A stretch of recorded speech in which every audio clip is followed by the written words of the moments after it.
start up YouTube. We'll start up the vertical. We've got to get all of our chats together in one place. I don't know.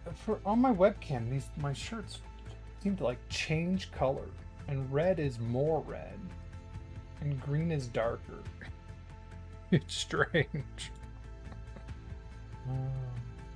Because this is a darker red than it looks. But so is the flag. So I guess.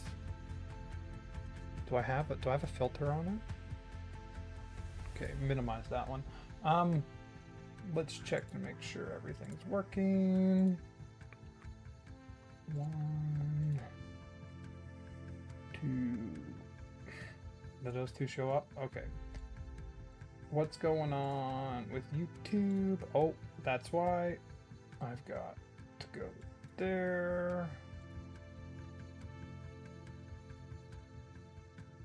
Okay, YouTube is also now up. News, politics, economies, and our society. I think I'll just leave that. Changing that doesn't seem to really change a whole lot. Alright, so that's working. Good. Let me just check my camera.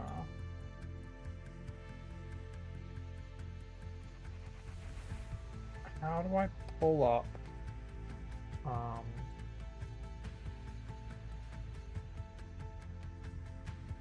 The filters again. Oh, right here. So we got our webcam. Color correction. How do I see that? Very slight contrast, very slight saturation. Is a saturation the thing that's bumping up the red to be more red? That sounds like it, right? 0.25. What if I put it to 0?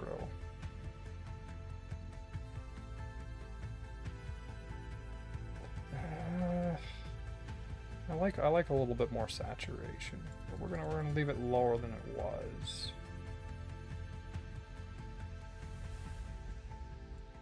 Contrast? That's black and whites, right? I don't know. Looks fine. Looks closer now. Okay. All right. So, first thing I'm going to talk about today, we're going to try and get some of the stuff off the list. Go through as much of this as I can.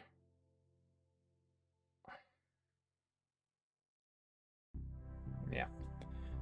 So the first thing I want to talk about, diet pop.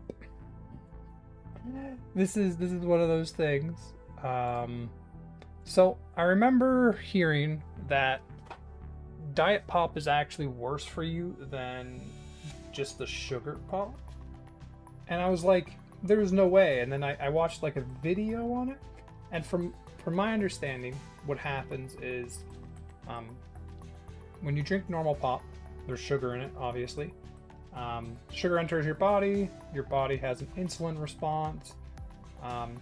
Insulin is what largely takes the sugar and turns it into like storage or fat, or processes it.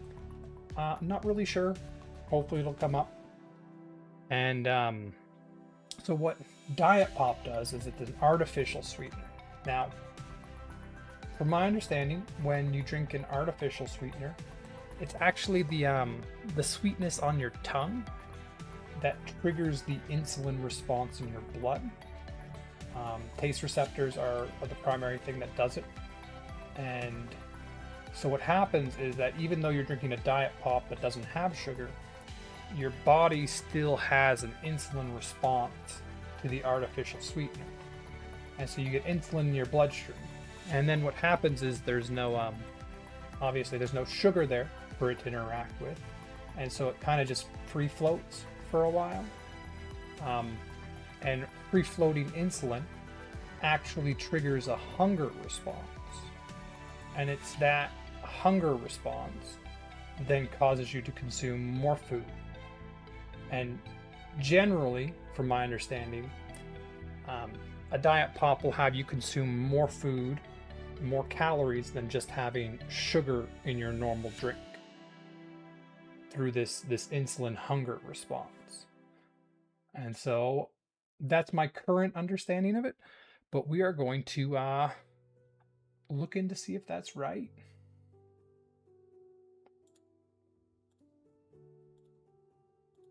Okay. Let me just make sure everything's up with the stream and functioning. Yes, yes, yes. All right, here we go. Okay. Quick check. I'm assuming you mean diet pop. What did I diet pop? Yeah, that happens when you're using the voice to text. With artificial sweeteners. Let me grab this research since it's an area where the evidence has been evolving. Ooh, so my information might be old even. Let's have a look. Good question, and it's one where the science is genuinely messier than either side makes it sound. Here's what's actually going on. The core claim you've heard comes from a real pattern in the research. Large epidemiological studies consistently find that people who drink diet soda tend to gain more weight over time, not less. One often cited example is a 9-year-old study of older adults where diet soda drinkers gained almost triple the abdominal fat compared to those who didn't drink it. Oh my goodness, I didn't know it was that bad. That's a striking sounding result, and it's the kind of thing that gets turned into diet pop makes you fat. Well, I mean, we're gonna find out. But there's a huge catch, and it's the most important thing to understand here. Correlation isn't causation, and the direction of the arrow is unclear. As one McGill neuroscientist put it, people who drink artificial sweeteners are more likely to already be thinking about their weight. I mean, makes sense. You don't drink diet pop if you're not weight conscious, right? Like that's why you transition into something that's has diet in the name. So it's the sweetener causing the weight gain, or is it the weight gain causing people to reach for diet drinks? People who are already overweight or already gaining are exactly the people who switch to diet pop in the first place. That alone can produce the entire correlation without the soda doing anything. Well, we want to look for causation.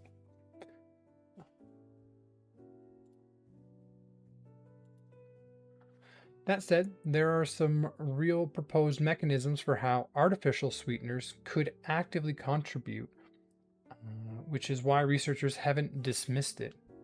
Appetite and cravings. Sorry, just check my mic volume. We're good. JAMA study found that after consuming sucralose, women and people with obesity showed greater brain reward activity, a drop in the hormone that suppresses appetite. Okay, a drop in the hormone that suppresses appetite. So, when you consume an artificial sweetener, the hormone that suppresses your appetite goes down, which means your appetite or your hunger goes up. And they ate more food afterwards compared to when they drank sugar sweetened drinks. Oh, so this lines up with my understanding of it so far. The idea is that sweet taste without calories may confuse the body's normal sweetness to calorie expectation. Metabolic effects. A 2020 study found that consuming sucralose alongside carbohydrates impaired glucose metabolism by making people less sensitive to insulin. Okay. Gut bacteria. Some mouse research showed artificial sweeteners altered gut bacteria in ways that promoted insulin resistance and glucose intolerance. Isn't insulin resistance, isn't that diabetes? Right? let me diabetes. Insulin use is not diabetes, but the primary underlying driver of type 2 diabetes. So it's not considered diabetes, but it is the primary underlying driver of type 2 diabetes. So is it saying that diet pop can actually cause type 2 diabetes? Or like make you more susceptible to it? Maybe I'll ask that next. Now, the important counterweight, because this is where a lot of the alarmist framing overreaches. When Prudine, nutritionist professional, and UNC researcher reviewed the research on artificial sweeteners and weight, they found little support for the idea that no-calorie sweeteners stimulated appetite or contributed to obesity. Okay, so there's direct evidence to the contrary. They found little support for the idea that no-calorie sweeteners stimulate appetite or contribute to obesity, though they said more research is needed. Much of the strongest sounding evidence comes from rats and mice, from short-term lab studies. Why have we not studied this in more depth? Like, they put artificial sweeteners into a lot of food. Should this not have been studied?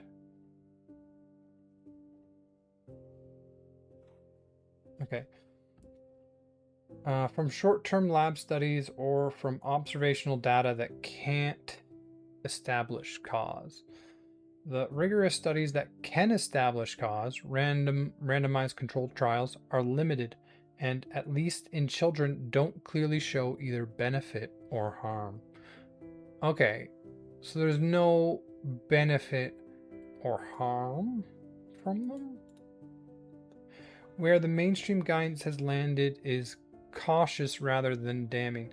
In 2023, the World Health Organization advised against using artificial sweeteners for weight management, not because they're proven to cause weight gain, but because the evidence doesn't show they reliably help with it long term. And there are open questions about other health effects. Okay, so this is the World Health Organization. They advised against using artificial sweeteners for weight management. That was their conclusion upon seeing all the data. And this is 2023, so just a couple of years ago. It's not because they've proven to cause weight, so it's not that the artificial sweeteners cause you to gain weight, but because the evidence doesn't show they reliably help with it long term. So artificial sweeteners don't reliably help you lose weight long term. And there are open questions about other health effects. To sum it up, the honest picture, the claim that diet pop causes weight gain is not well established. The headline correlations are heavily confounded by who chooses to drink it, but the flip side is also true. Diet pop isn't the reliable weight loss tool it was long marketed as, and swapping in a diet soda while everything else stays the same doesn't seem to do much. If the goal is cutting craving for calories, plain or natural flavored sparkling water is the option several researchers point to as a safer bet than diet soda. Okay. So just plain or naturally flavored sparkling water is the option several researchers point to as safer bet than diet soda. What are they? Flavored sparkling water. What are they referring to exactly? Let's just have a look. Images. Oh, I've drank those before. I like those. So they say that these are a better bet.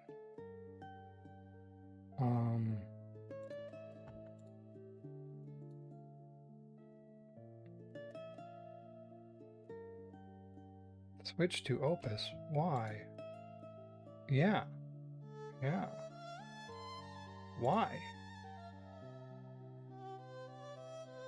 The safeguards are intentionally broad right now and may flag safe routes. Okay, okay. So does that mean I can just switch back? Yeah, because Fable 5 is finally available, which is nice. Okay.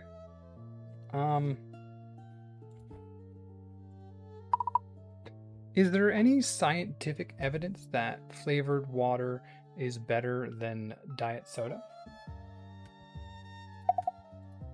I mean, obviously the best thing to drink is just plain water. Like, plain water sucks. Who wants to drink that? Properties. Still messing with stuff over here.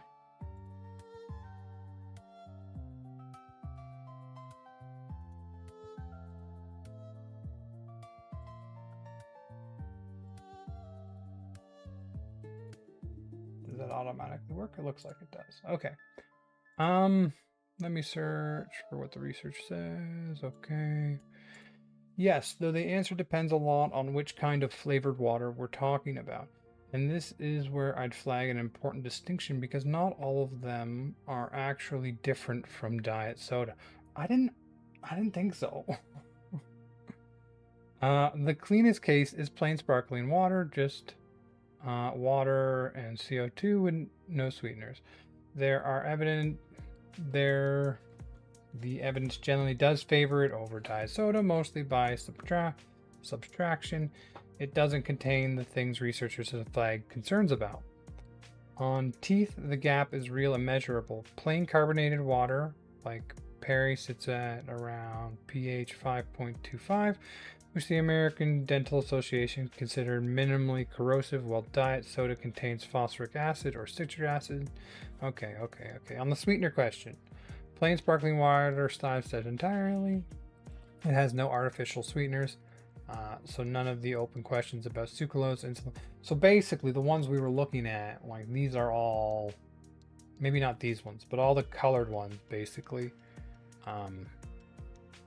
they have artificial sweeteners still, right? Like that's the thing. So many of the same concerns with diet soda still apply, unless it's like plain sparkling water.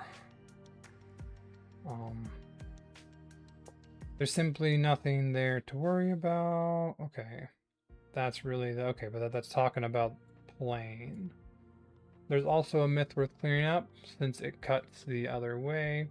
You may have seen headlines that carbonation itself raises the hunger hormone and causes weight gain. That came from a 2017 study done mostly in rats drinking sugary carbonated beverages, not plain sparkling water.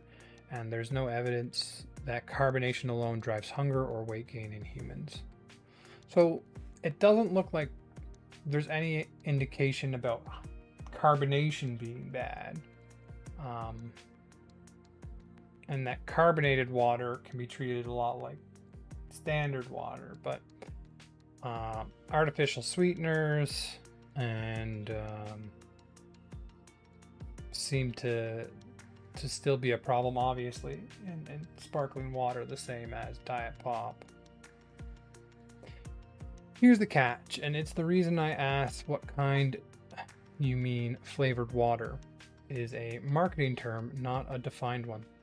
A lot of flavored water and seltzers add sugar or artificial sweeteners, which put them right back in the same category as diet soda. The healthiest type is specifically unflavored or unsweetened, or flavored only with things like a squeeze of lemon or mint. If a flavored water has sucralose or aspartame in it, it doesn't really have the advantage over diet soda on the sweetener front. You'd only keep the dental edge if it also skips the phosphoric acid. A couple of honest caveats, so this isn't one-sided. Sparkling water isn't perfectly neutral. The carbonation can cause gas or bloating for some people, and some brands like Lac, Corex, and Topo Chico have tested positive for measures PFAS. PFAS? Really? That's something you want to keep out of what you're drinking. And most of the sparkling water is better case rests on it lacking problem ingredients rather than on studies showing it actually does something good.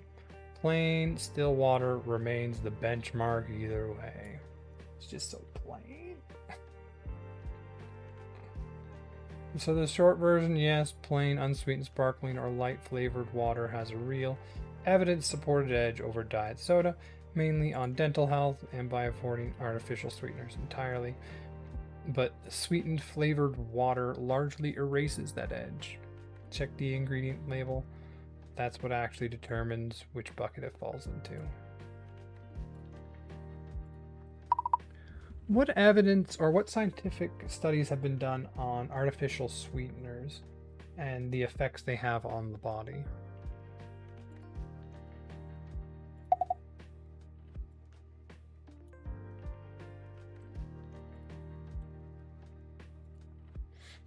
Let's have a look.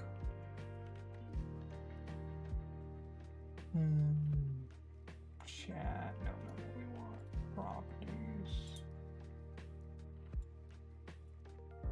Can I? Oh my goodness. Whoa. That was a tiny move. And I just blew out the brightness on it. I like it bright, but not that bright. There. Did I go through all that and then just not change anything? Maybe.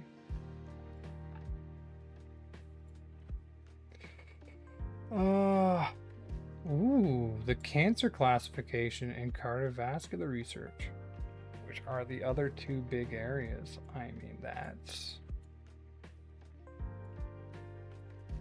not something I've thought about at all.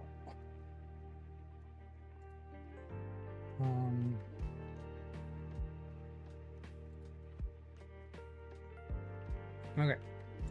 This is a genuinely active and sometimes contentious research area. So let me walk through it by the major effects that have been studied. One thing worth saying up front, artificial sweeteners isn't one thing. Aspartame, sucralose, sarchin, and the sugar alcohols like erythritol and are chemically different and behave differently in the body. So a finding about one often doesn't transfer to the other. Here's where the research stands in each area. I thought a lot of these functioned very similarly in the body. But apparently the chemicals are actually quite different.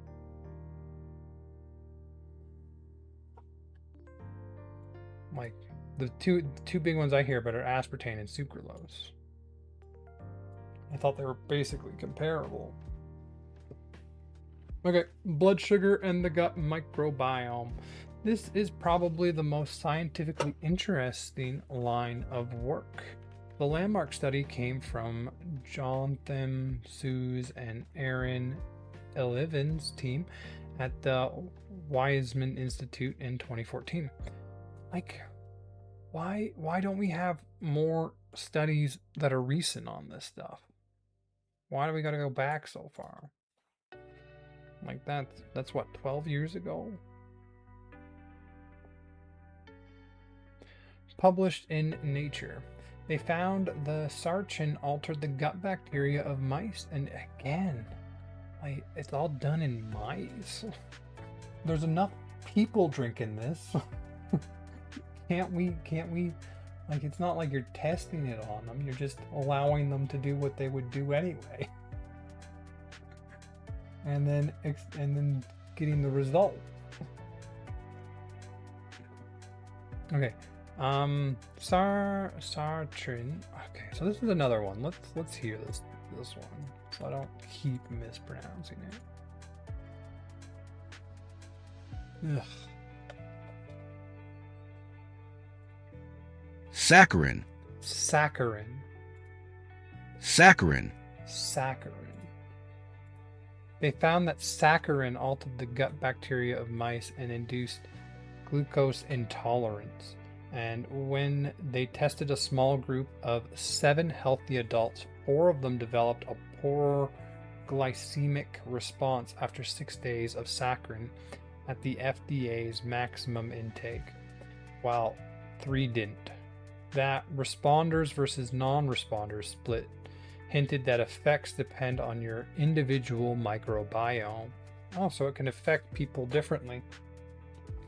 The same team followed up with a much stronger study in 2022. Okay, here we go. In Cell, a randomized controlled trial in humans, which is the gold standard. Absolutely.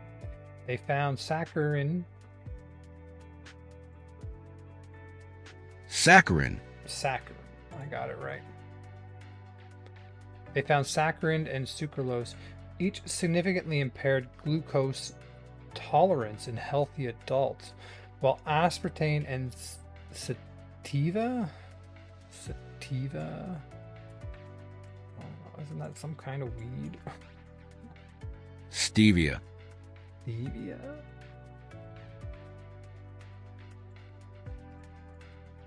Stevia. Isn't that weed? Sativa. Okay, close. Okay, well, stevia appeared neutral. Okay, so aspartame and stevia were neutral, but saccharin and sucralose significantly impaired glucose tolerance in healthy adults. So then you want to avoid those two, right?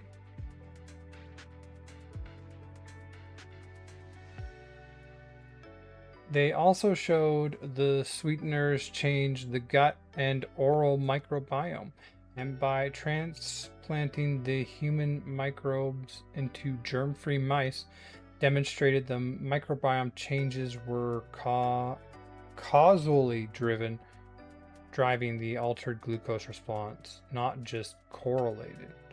So they proved a causation.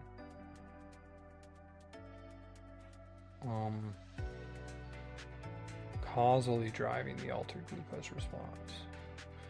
So then saccharin and sucralose are pretty bad for you. And aspartame and stevia appeared neutral. So you really want to avoid sucralose. I mean, I've never heard of this one or this one really in any product. The two big ones I hear about aspartame and sucralose. But sucralose bad, aspartame appears neutral. Okay. Important counterweight. Not every study replicated this. A separate randomized trial of aspartame found no impact on the gut microbiome or glucose tolerance. Well, isn't aspartame the one they said appeared neutral? So that's not really an opposite study. Let's continue. Though the dose was below the accepted daily intake and the duration was short, so the effect seems real for some sweeteners in some people, and it's not universal and depends heavily on dose and individual biology. Okay. So dose and your personal gut microbiome are important. Weight and appetite. I touched on this earlier, but to add the study level picture, the observational data linking diet drinks to weight gain is heavily confounded. People already gaining weight switch to them. On the experimental side, there's a notable recent counterpoint. The SWEET trial, published in Nature Metabolism in 2025, followed 341 adults with overweight or obesity and found that replacing sugar with sweeteners actually supported weight loss maintenance and produced beneficial microbiome shifts. Well, this is what the whole diet thing is supposed to do, right? So the rigorous trial evidence on weight is genuinely mixed and arguably leans mildly positive for weight management, even as the WHO advises against relying on them. Okay. Leans mildly positive. And that's for weight and appetite. But there's also specifically for aspartame, no, specifically for saccharin and sucralose, possibility of gluten intolerance in healthy adults, which is one of the bad ones you don't want to get. Cardiovascular effects. This is the newest and one of the more concerning threads, focused on the sugar alcohol erythritol.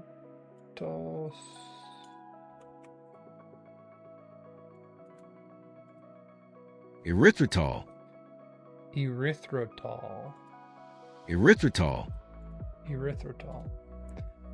Stanley Hazen's team at the Cleveland Clinic published in Nature Medicine in 2023 across roughly 4,000 people. Those with higher blood erythritol levels were about twice as likely to have a major cardiac event over the next 3 years.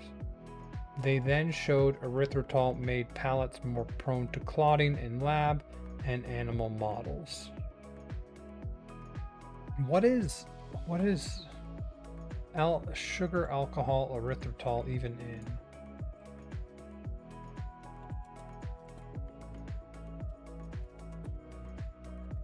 Well, let's just see. Okay.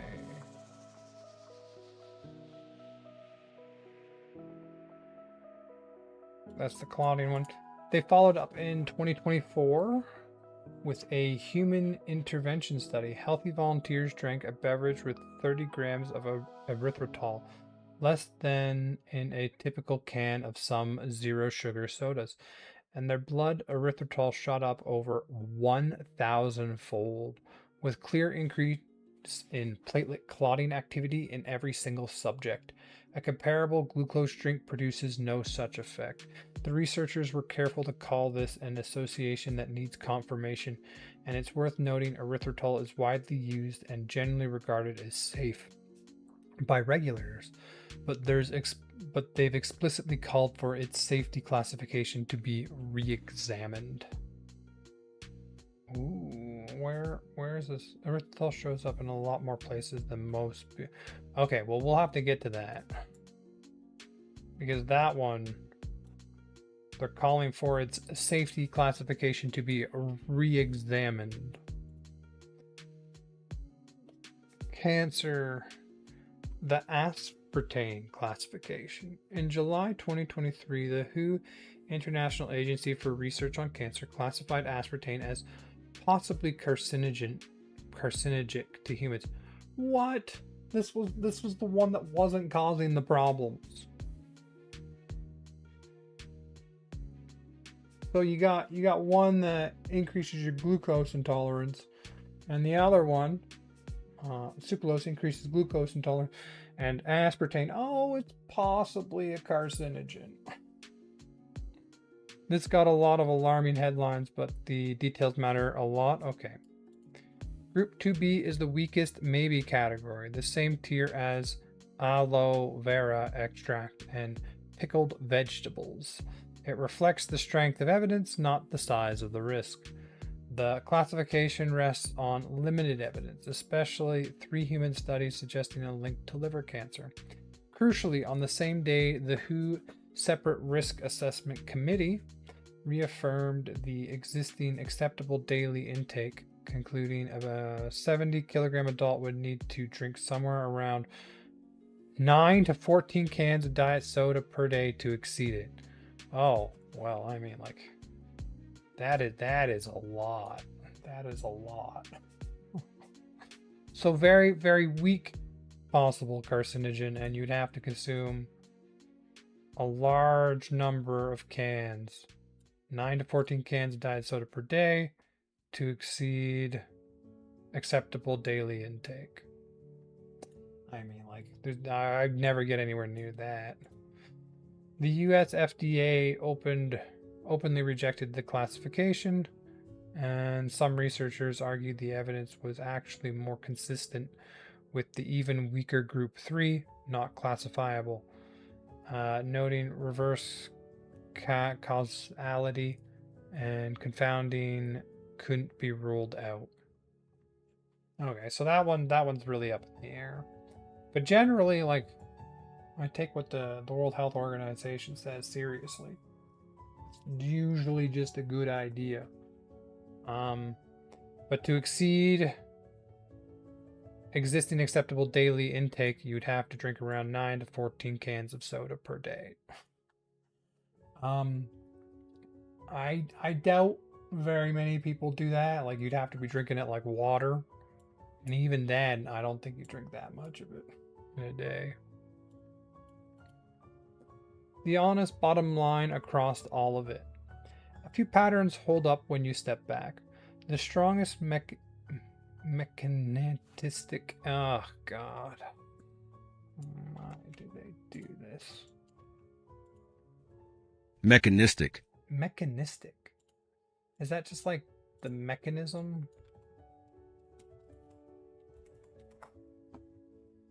Explaining complex phenomena as step-by-step physical or casual processes, much like the inner workings of a machine. Okay. Let's try that again. The honest bottom line across all of it. A few patterns hold up when you step back. The strongest mechanistic evidence points to saccharin and sucralose affecting glucose regulation via the microbiome. So that is different than what I thought. And to erythritol affecting clotting, but much of the human data is still short-term, small, and or observational. Different sweeteners genuinely differ, so blanket statements about artificial sweeteners tend to be wrong. And the regulatory bodies have largely held that normal consumption stays within safe limits, while simultaneously acknowledging, in unusually candid language, that better long-term studies are needed. Why are we not doing those? Like, so many people drink this stuff. You think we'd be on that. The World Health Organization's 2023 guidance advising against using them for weight control captures the overall mood. Not, these are dangerous, but the evidence doesn't clearly support them as a health tool. And there are open questions. I think that about sums it up.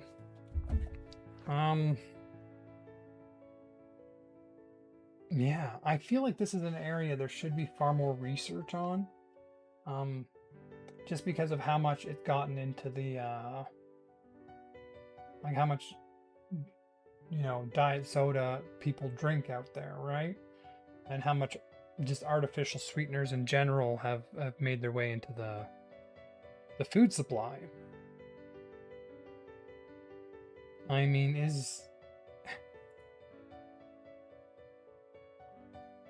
Ooh, I gotta read that too. Why does it keep downgrading me? Is there any indication that, like, big sweetener companies are suppressing research in this area?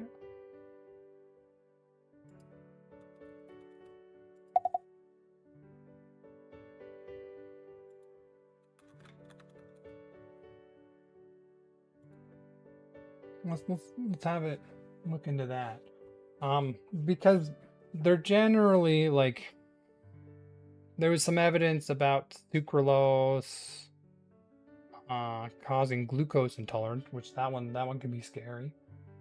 But none of the evidence is like particularly strong.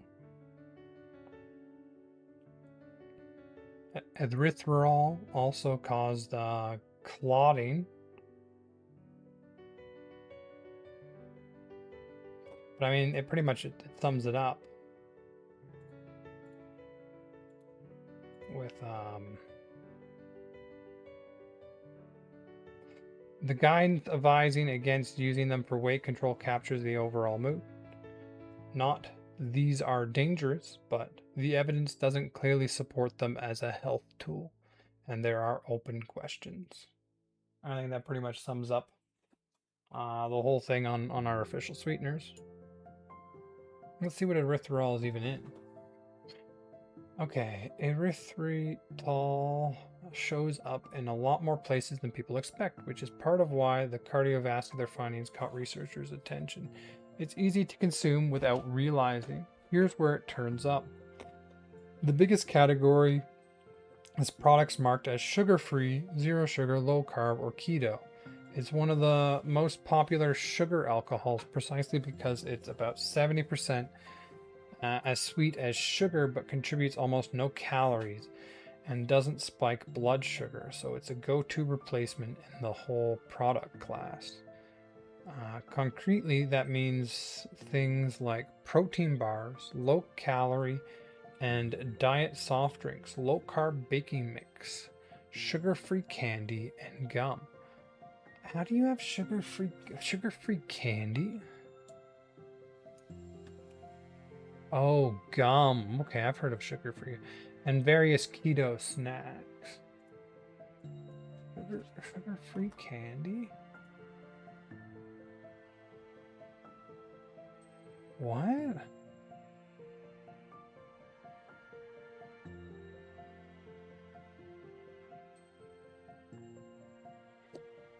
You can have sugar-free gummy bears?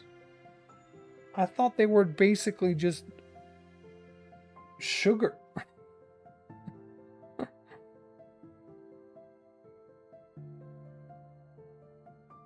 And this is the one that was more contested, the erythritol. It's also the main bulking ingredient in a lot of tabletop sweetener blends you'd buy to put in coffee. Beyond the obvious sweet products, it appears in some condiments and even in oral care products like toothpaste and mouthwash. And it does occur naturally, though in much smaller amounts. It's found in some fruits and vegetables and in fermented foods like cheese and wine. Your own body also makes small quantities of it as a normal part of metabolism.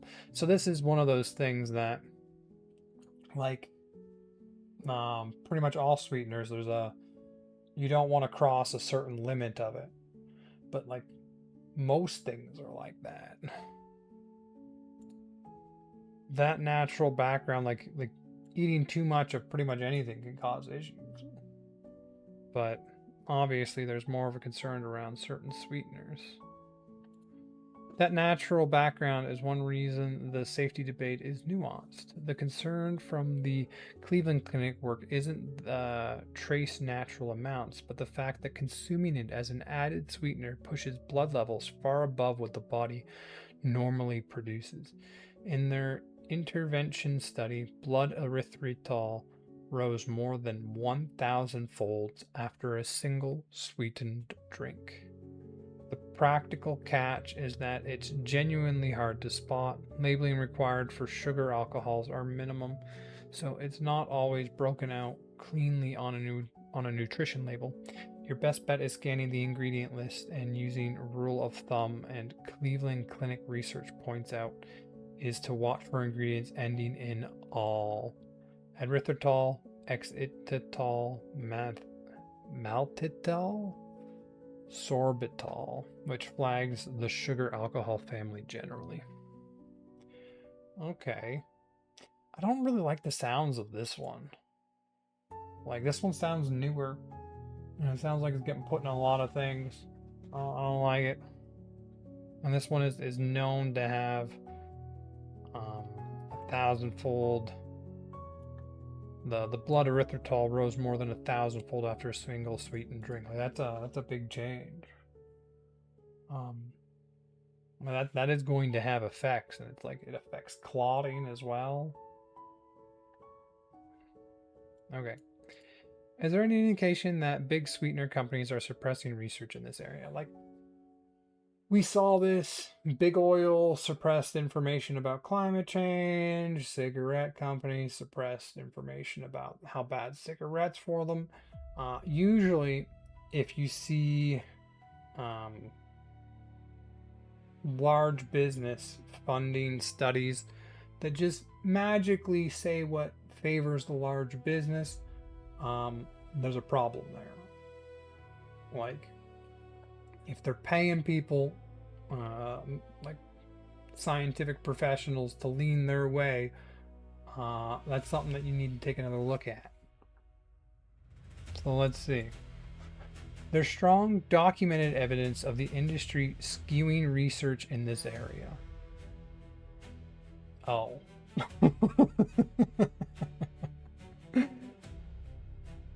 Really?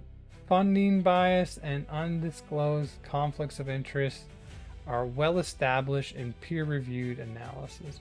Whether the amounts to actively suppress research is a strong and murkier claim. So let me separate the two. But the first sentence, there's strong, documented evidence of the industry skewing research in this area.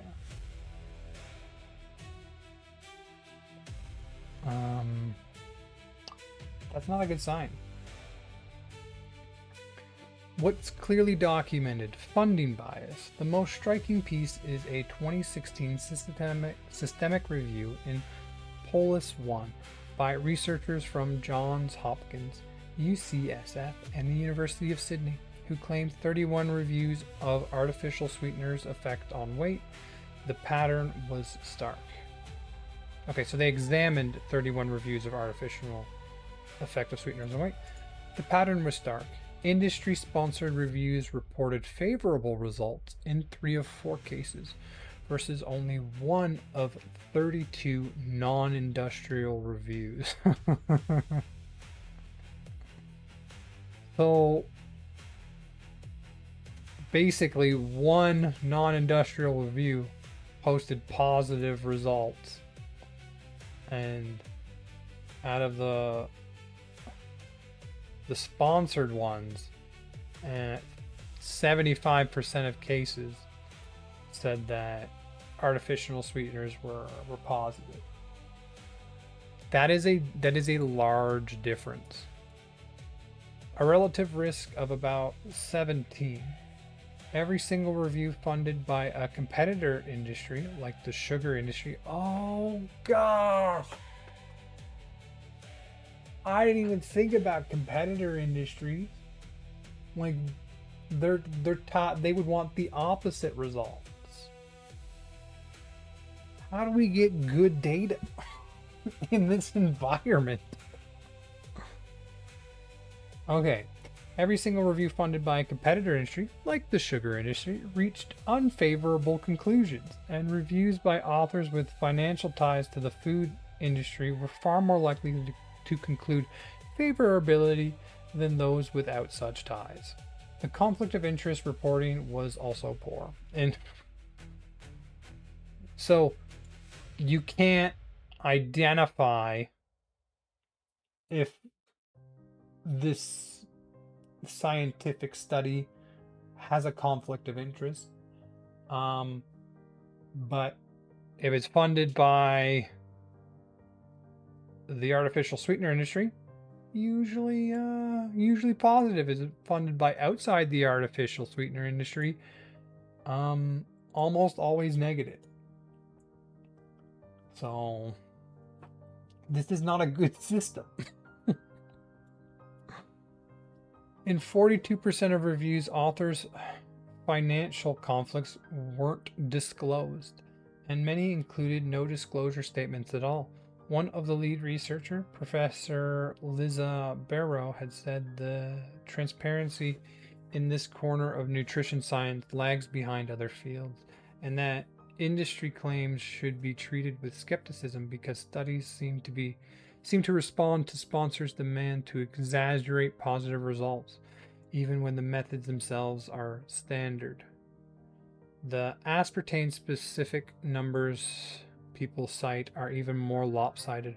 One analysis found that 100% of industry sponsored aspartame studies concluded it was safe, while 92% of independently funded studies identified some adverse effect. A separate observation about a European Flood Safety Authority reevaluation found 97% of the no harm studies were industry sponsored. Okay, well, a separate observation about a European Food Safety Authority reevaluation found 97% of the no harm studies were industry sponsored. So the ones that say aspartame caused no harm, 97% of them were industry sponsored, while 100% of the studies flagging possible harm were not industry funded. Those figures should be read carefully. They don't prove aspartame is harmful. They show funding source strongly predicts a study's conclusion, which is itself a serious problem. Absolutely. Like, you could basically, does this study say aspartame is good? Okay, it was funded by the artificial sugars, artificial sweetener industry. Does it say aspartame is bad? Okay, it was not funded by the artificial sweetener industry. It was funded by the sugar industry. This just makes me not trust any of them. I think that's what they go for, right? They want to create confusion around results. Because this is the exact same thing they did with cigarettes. They didn't need all the studies to go their way. They just needed to create enough confusion. But then how do we find the actual answer? Because it took a while for them to figure to cement the science that cigarettes were really bad for you. And if artificial sweeteners are just slightly bad for you, it's going to take a lot longer to come to that conclusion.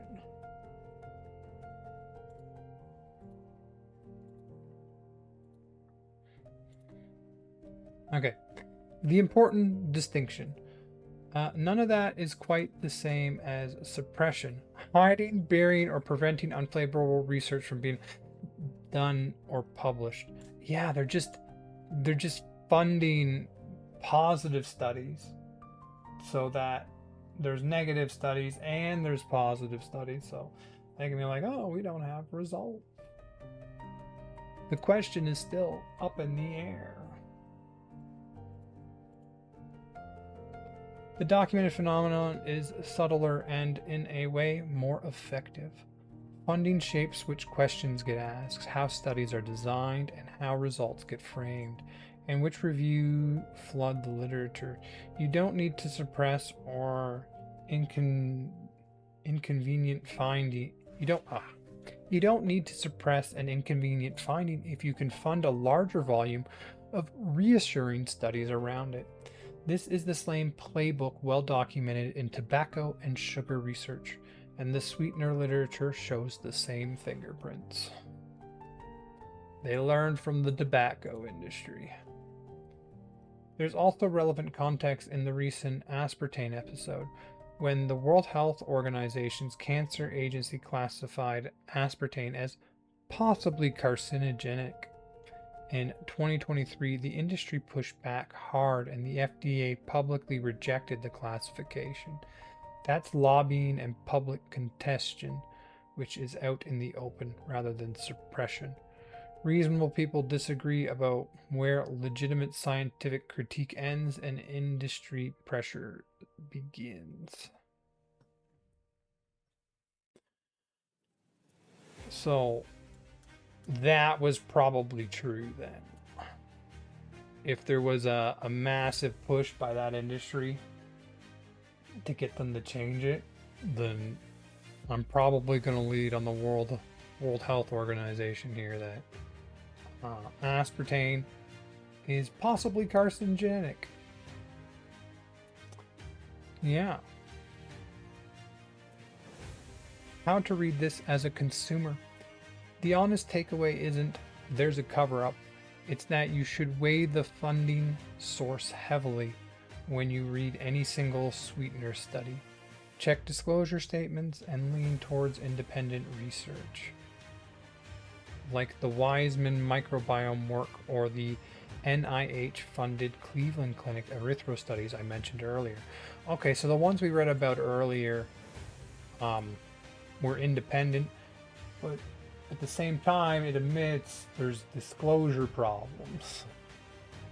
So can you trust something independent when there's admittedly issues with disclosure? Okay.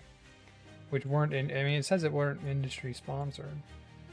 The bias runs in both directions too. The studies above found competitor funded reviews were uniformly unfavorable. No sugar industry money can distort things against sweeteners, just as sweetener money distorts things in favor.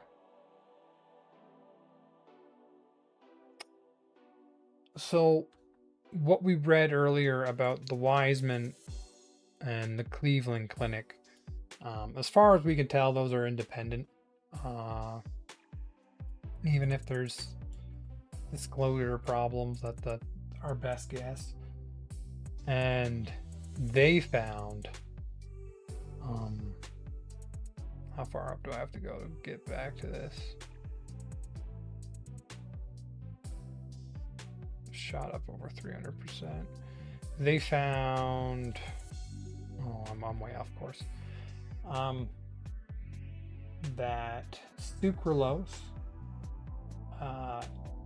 has what was it? Glucose can cause glucose intolerance in some people, and aspartame. The World Health Organization came out and said possibly carcinogenic. What's that new one they got? Erythritol. Can cause blood clotting.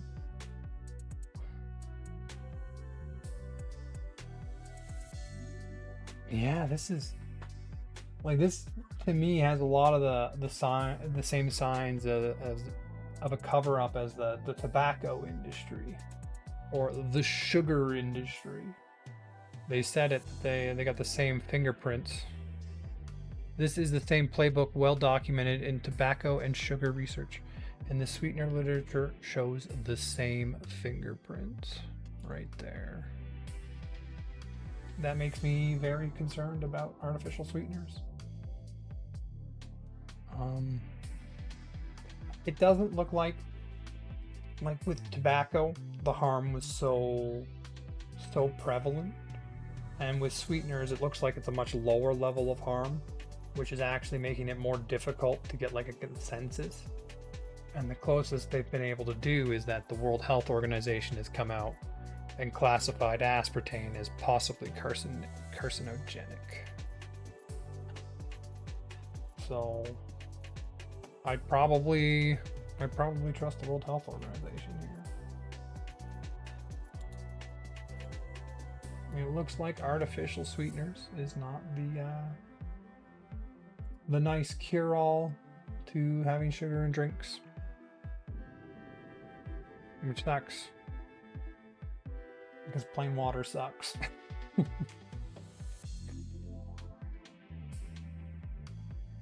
Okay, well, I'm gonna move on. I've spent way too long talking about artificial sweeteners. Started as Diet Pop.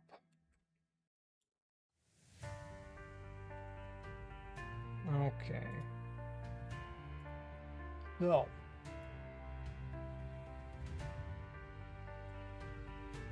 Alright.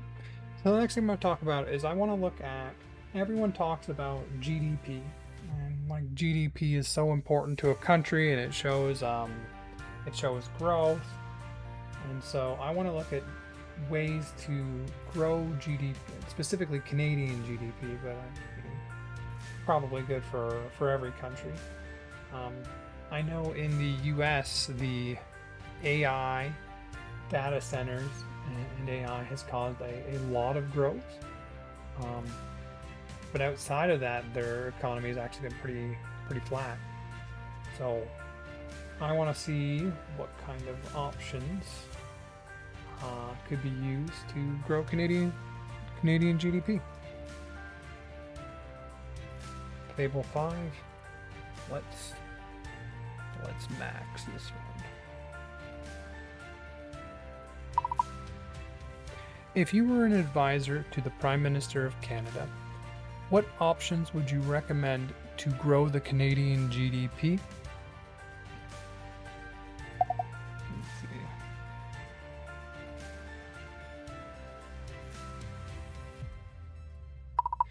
And improve efficiency.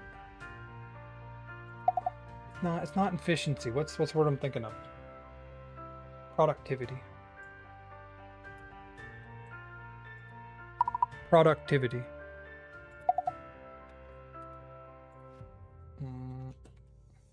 Okay, if you were advised by the Prime Minister, what options would you recommend to grow the Canadian GDP and improve productivity in the country? All right, there we go. Max, let's see what it gets for us.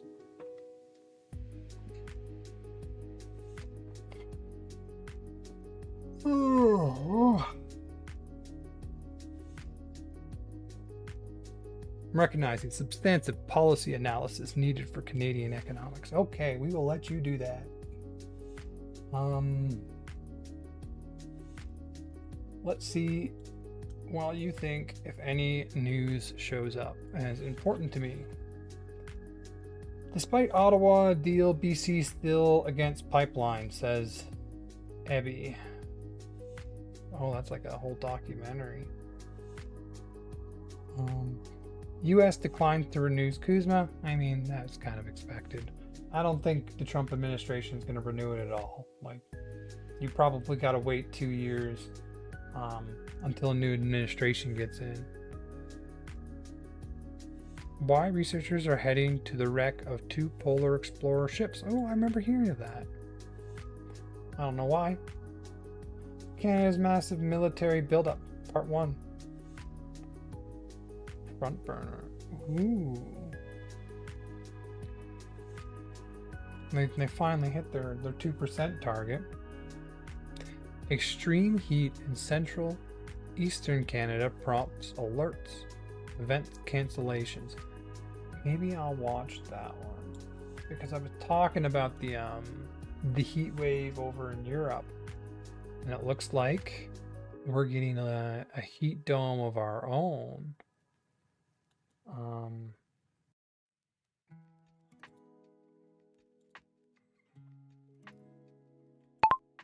What percentage of Canadian households have air conditioning? I remember this was like 5% in the UK, and 20% in Europe. About 78% of Canadian households have air conditioning. This includes central air and standalone units. Yeah. So a much higher percentage. And remember, there's households like, oh, this wasn't Google. I want Google Maps to come up. Like, only so many of the households are in the warm area, and specifically, I think it's around here that's getting this specific heat dome. And like if you're up higher, air conditioning becomes less important. But as global warming continues, it's becoming more and more important. Different man assessing damages, cleanup after flooding. Oh man, that's bad flooding. Indian ship captain stranded 10 weeks in Strait of Hormuz describes harrowing ordeal. Russia bombards Kyiv in large-scale attack. I mean, that's pretty common at this point. These famous potatoes faced a tough spring. but one crop is thriving. US declines Kuzma extension. What does it mean for Canada? Pretty much no change for the short term. You end up in yearly reviews. Justin Trudeau talks about unity, Canada political divisions. I mean, like he was one of the worst prime ministers I think we've ever had. I don't really want to hear what he's got to say. Louis Arbiter celebrates her first Canada Day as Governor General. Oh, that's a new Governor General. Ceremonial position. Oh, they make so many of these. I guess most of them are only 3 minutes. But they got a lot of long form content on here now too, and they didn't used to have that. Astronaut Jeremy Henson reflects on Canadian pride, space travel. I think we should be putting more development into our space program in Canada. I would like to see that. I mean, clearly we do have development in it. I mean, one of the 4 astronauts that have gone furthest from the Earth was Canadian. But I'd like to increase funding there. That is, I think space travel is where we're going. Hopefully. Then cost of unresolved anger. Nope. How extreme heat is changing Europe. Ooh. 30 minutes, so I definitely won't watch that on stream, but that one I might watch later. Can I save to watch later? Celebrate Canada Day live. Okay, Canada, who will you shout out this Canada Day? No, what do you know about Alberta's West Coast pipeline plan? They were saying something about, despite Ottawa's deal, BC still against pipeline. Because I heard mention that they were setting up a very large pipeline that would go out BC way. Save to watch later. The 23-minute ones, like, that would be like an hour and a half if I tried to watch it on stream. Hanno Mancing, preventing the best medicine, how to stay cool this summer. Okay. Prevention is the best medicine. What? How to stay cool this summer? What are they even talking about? Okay, maybe I'll listen to that. Federal government announces additional $520 million for Jasper wildfire rebuild. Oh, that was a bad one. And they still haven't rebuilt it fully because Jasper.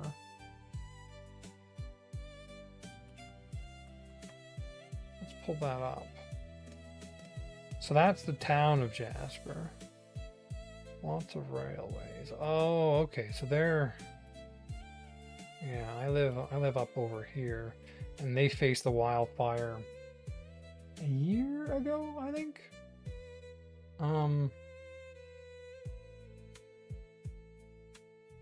Yeah.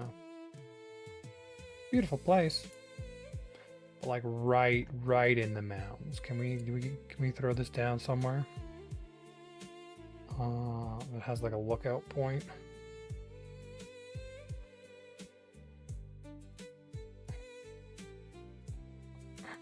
No, let's see from inside the town if we can see anything. I imagine the main thoroughfare. Yeah, like they're just like my little town. You got mountains in every single direction you want to go.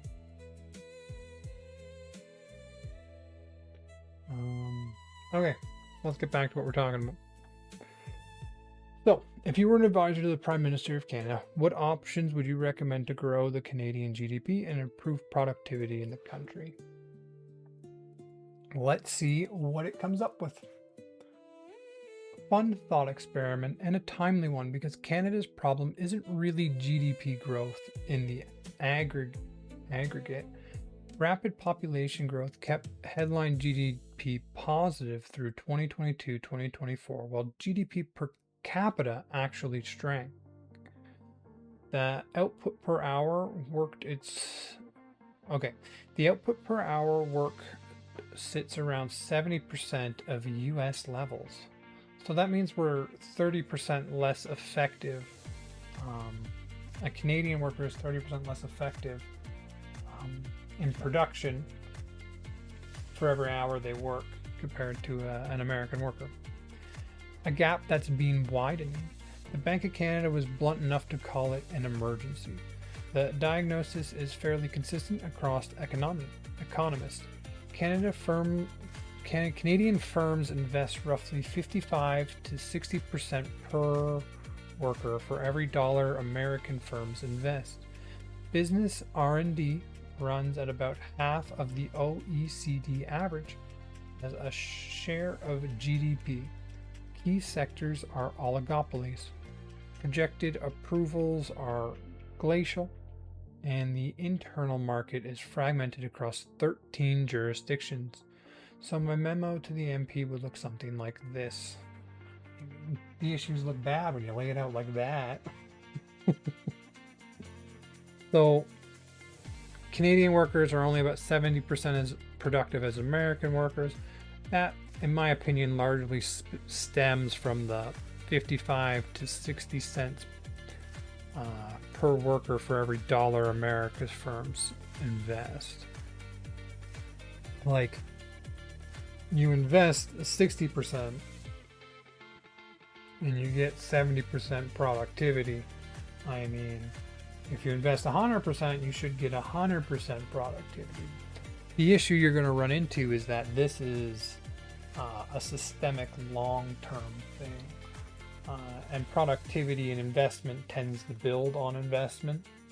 And so if you're not building it, even if you do the investment, you're not going to see the productivity gains right away. It's something that'll take time. You have to invest properly over years to get that productivity back.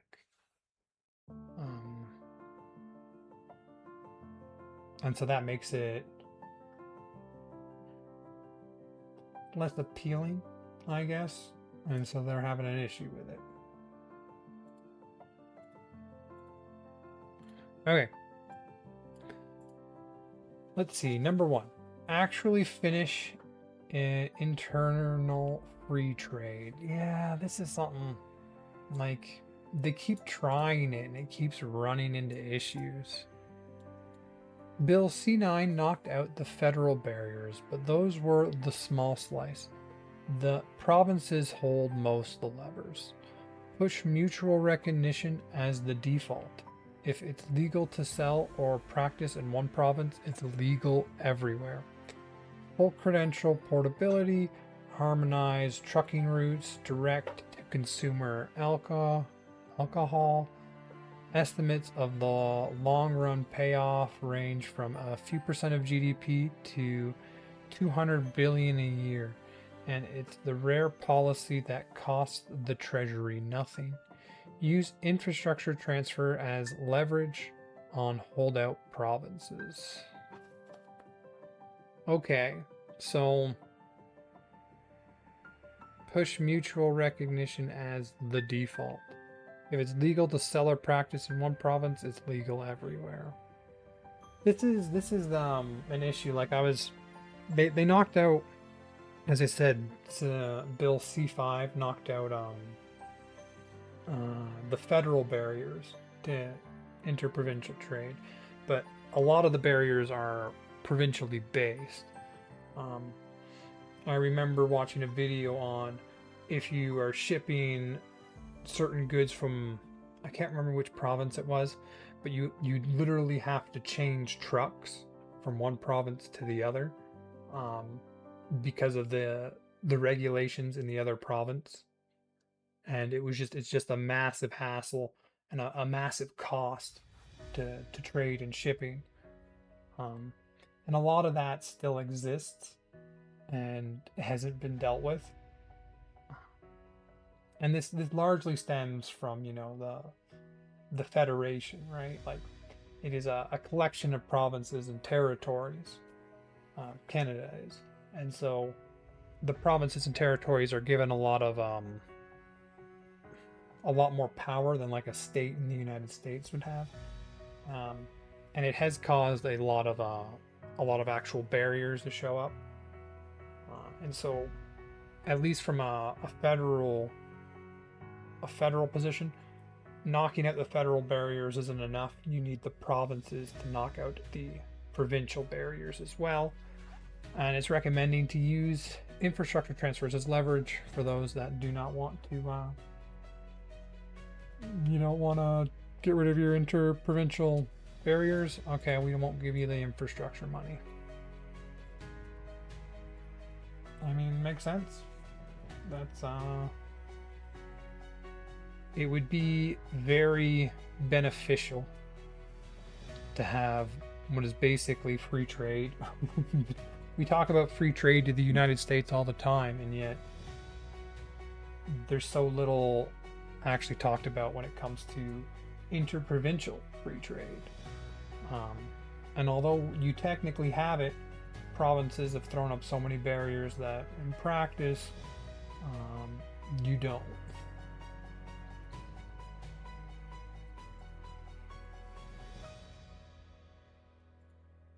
Okay, what's number 2? Treat competition policy as supply side policy. Okay. So the policies that promote competition as supply side policies, aren't they supply side policies? Like, competition increases supply.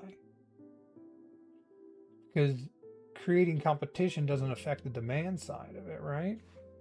Okay, let's continue. Telecom, airlines, banking, and groceries are concentrated, and their high prices are an input cost for every other business in the country. I learned this back when I played Victoria 3. In that game, you're basically building an economy, right? You couldn't have your lumber be expensive, because if your lumber was expensive, everything is expensive, because everything was built, at least in the beginning of the game, on lumber. And so, one, you didn't want free trade with France because they would take all your lumber, because apparently there are no trees in France, so they don't build, at least back, I don't know, is it like the 1800s or something the game's set in? Anyway, you had to keep lumber costs low, because if you didn't, that price increase would filter through everything and it would make everything so much more expensive, and then you can't do anything. And so we're seeing that here, where telecom, airline, banking, and groceries are concentrated, and their high prices are an input cost for every other business in the country. Liberalizing foreign ownership in telecom and airlines put a hard statutory deadline to open banking, which has been coming soon for the better part of a decade, and keep beefing up the Competitive Competition Bureau. This is politically brutal. Incumbents are loud, consumers are diffuse, which is exactly why it hasn't happened. I feel like it should give me so much more on each of these points.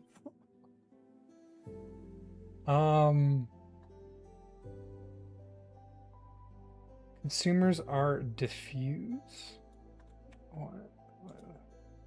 Okay, I don't care about sugar-free candy. Diffuse, define. Diffuse means to spread or scatter something over a wide area. So they're not. Incumbents are loud. Consumers are diffuse, so they're spread and they're not collective in the need to acquire this.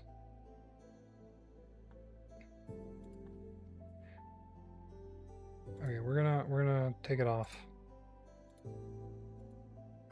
Can you expand on the second point for me?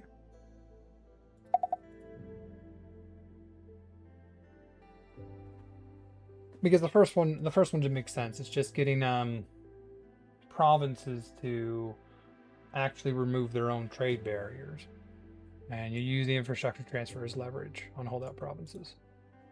Okay. Treat competition policy as supply side politics. Telecom, airlines, banking, and grocers are concentrated, and their high prices are an input cost for every other business in the country. Liberalize foreign ownership in telecom and airlines. What does that look like? Put a hard statutory deadline on open banking. I don't even know what that is, to tell you the truth.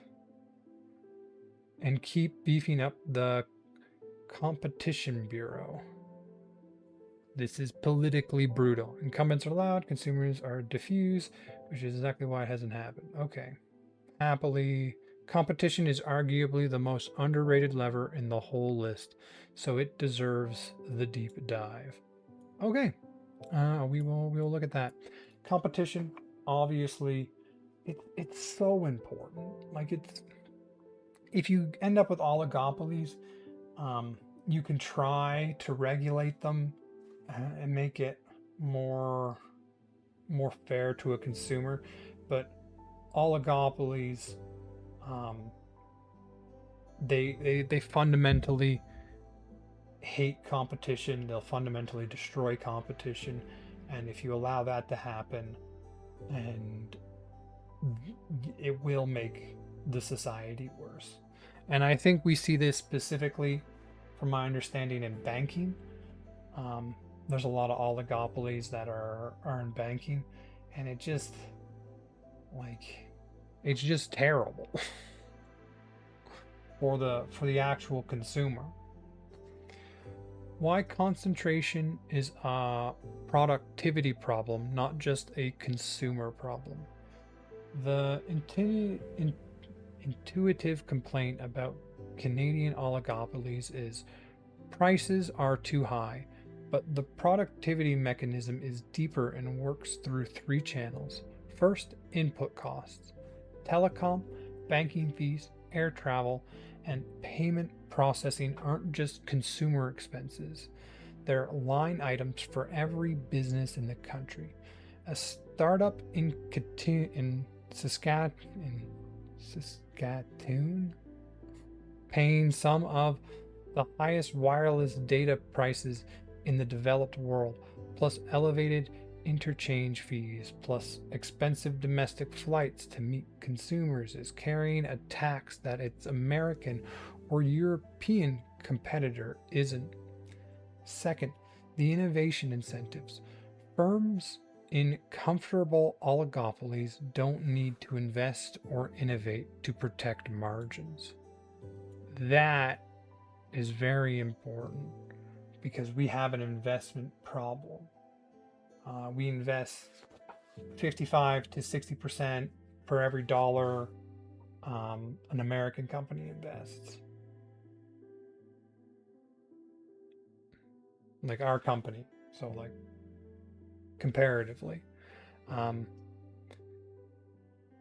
So let's read that again. Firms in comfortable oligopolies don't need to invest or innovate to protect margins. This is why oligopolies cause problems. This leads to underinvesting, and that leads to lower productivity, and eventually that leads to everyone leaving for more profitable businesses in the US. This is why oligopolies are so bad. They can rely on the moat instead. This is a big part of why Canadian business investment and R&D are so weak. Protected firms rationally underinvest because nothing is forcing their hand. Economists call this the quiet life effect, and Canada is practically a case study. third, dynamism. Concentrated markets suppress the churn. Entry, exit, scaling, failure. So this is the same thing. Concentrated markets is the same as an oligopoly, right? When the market is concentrated into a few big businesses, it suppresses the churn, which is where new companies get to enter, old failing companies exit, profitable companies scale, unprofitable companies fail. When the market is concentrated, you don't get this. And this is what gets you the best result in the end. Like, this is the thing that I'm concerned about. Like, when you see Carney saying that they're gonna like basically bail out developers in BC, they were creating that program. If you don't allow things to fail, if you don't allow failing companies to exit, you create stagnation. And productivity is the opposite of stagnation. If you want productivity, you have to allow failing companies to exit, and you have to that creates room for new companies to enter. And so a concentrated market suppresses this, through which economies reallocate resources from bad firms to good ones. Canada's business entry rate has been declining for decades, and the churn of that is that entering against a protected incumbent is a bad bet. Yeah. And this is another thing. Like, a lot of people look at regulation as bad, but a lot of times regulation is a company putting up a barrier to entry to a new company, so that new corporations can't enter in and innovate, because there's this new costly regulation hurdle, which someone who's there can pay. Maybe they've already got the system set up to handle it, which is why they made it a regulation. Ooh, it's going to go into the specifics.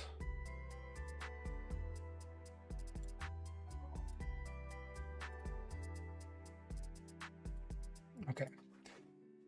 Telecom. 3 national carriers. The Rogers-Shaw merger in 2023 arguably took it to 2.5. The structural cause is the foreign ownership restriction in the Telecommunications Act.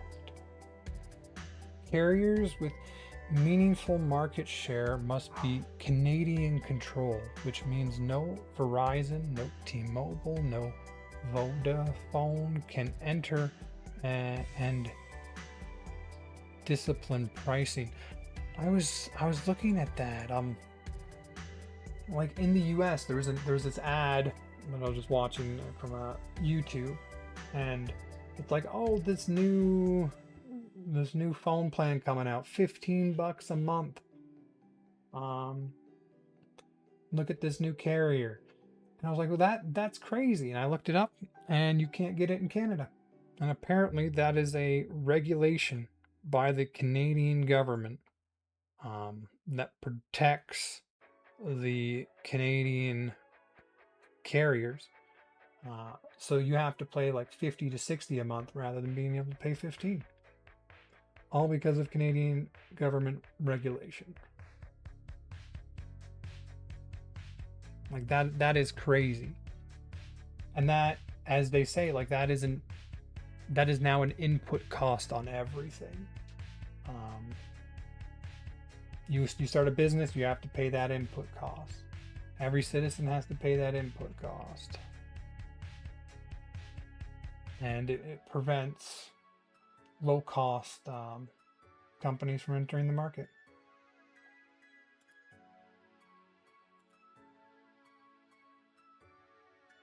Okay, just checking something. Yeah, The fix is straightforward to describe and the fix is straightforward to describe and politically hard to do. Lift the restriction outright, or at minimum for new entrants and small players. The counter argument is national security and network sovereignty, which is legitimate for core infrastructure, can be handled through security review, as it is for every other sector under the Investment Canada Act, rather than a blanket ban. The halfway measure Canada has tried, mandate wholesale access to MVNOs, can rent the big carriers' network, has been repeatedly watered down by the CRTC and produces resellers, not facilities-based competition who actually build.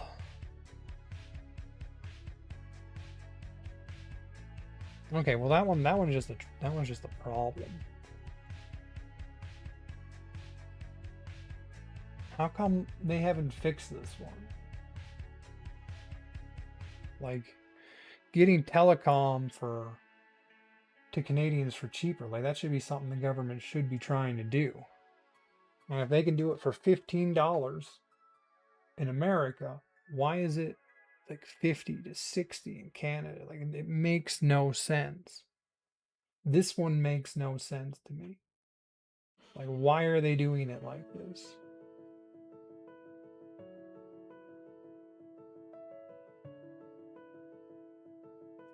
Okay, well telecom, you're getting added to the list. Because I'm gonna deep dive into you at some point. I assume it's money. Companies Canada. Okay, that'll get me there. I assume it's money, but I mean, well, I'll have to take a deeper dive into that another time. Airlines, 2 national carriers, a 49% cap on foreign voting interests, 25% for any single foreign investor, and the big one, prohibition on cabotage, meaning foreign airlines can't fly domestic routes. What? Is that why my flights cost so much?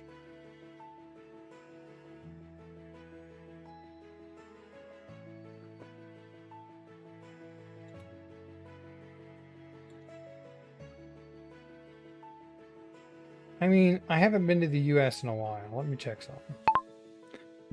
Flight from Edmonton to Toronto. Okay, we're looking. Prices have come up. 300, 400, a little over 400. I'd say like 400 is the mid. Okay. Let's go from Toronto to... Oh no, so if we did Edmonton to Toronto, we need another big city somewhere in Florida, Miami. It's eyeballing it, similar distance. It's closer, honestly. It should be cheaper.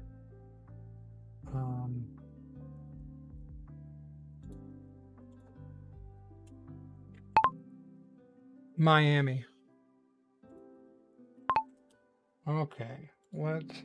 So like on average, we're looking at like 400. There's definitely a lot of the cheaper ones. Like we never seen any kind of 200s. But there's also some 3s. Yeah, 2 to 300. Okay, so to fly across Canada is like $100 more, so that's like what? Like a quarter more expensive, like 25% more expensive for flying in Canada than it is to fly to the US, because foreign airlines can't fly domestic routes. I mean, I didn't even know that. That's crazy.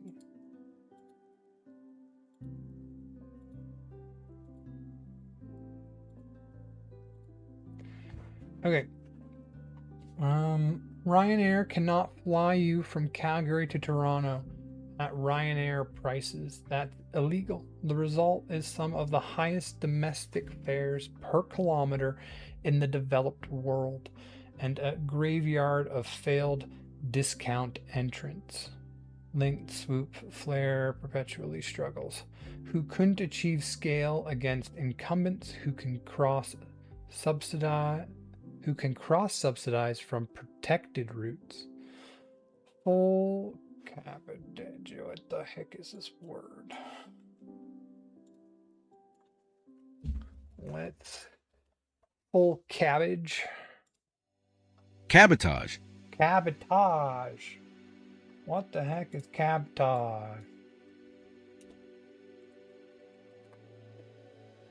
Cabotage is the transport of goods or passengers between 2 points within the same country by a transport operator from the same country.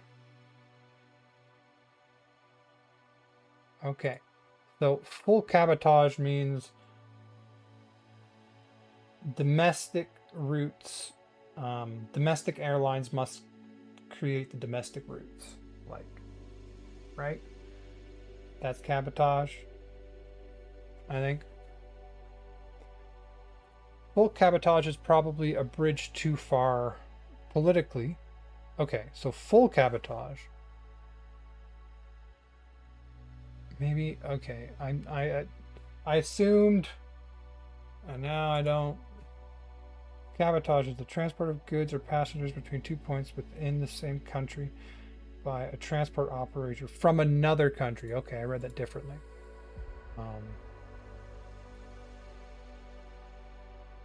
Okay, so that cabotage is when you allow a foreign airline to do domestic routes. And there's a prohibition on cabotage, so foreign airlines entering the Canadian market. So full cabotage is probably a bridge too far politically. Yeah, but there's no reason you can't let some of them.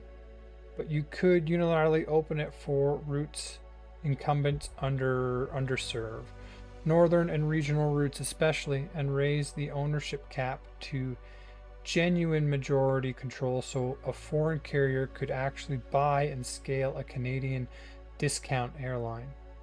Australia allows 100% foreign ownership of domestic only airlines. The sky did not fall. So this is something you could just fix with policy. A 49% cap on foreign voting interest.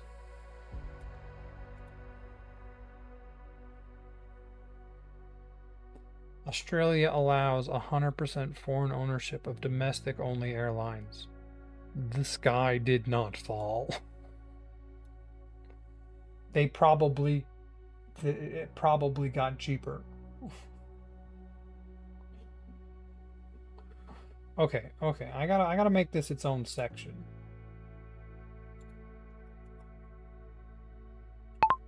Oligopolies.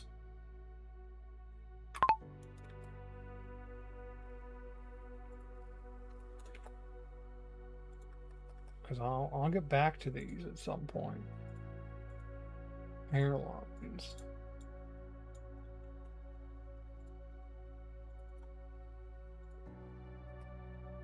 Banking.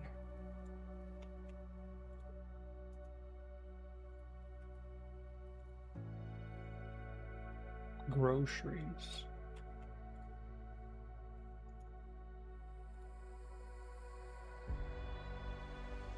Okay, so that's the airline one. Let's take a quick look at banking. 6 banks hold roughly 90+% of assets, protected by ownership caps. No single shareholder above 20% of a large bank, and more subtly by regulatory posture.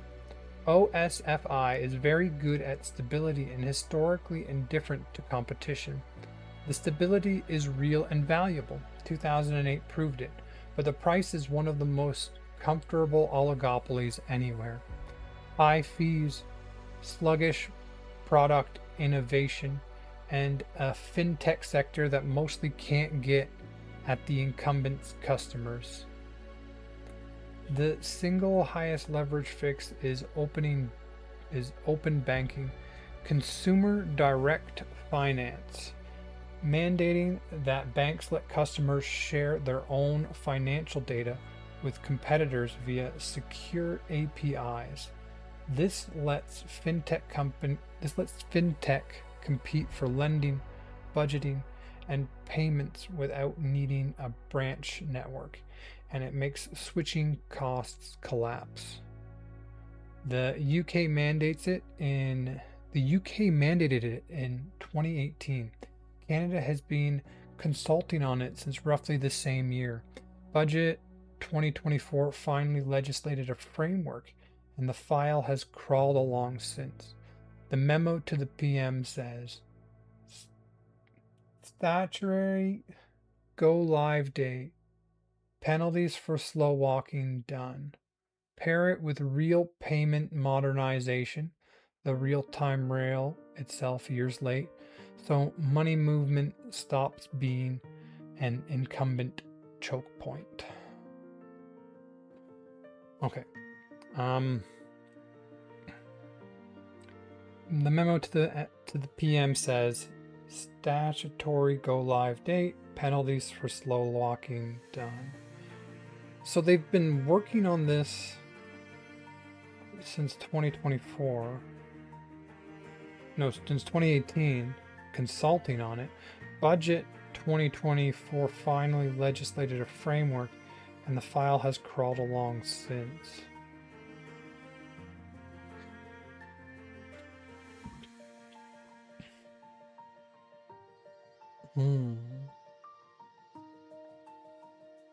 Six banks hold roughly 90+% of assets, protected by ownership caps and more subtly by regulatory posture.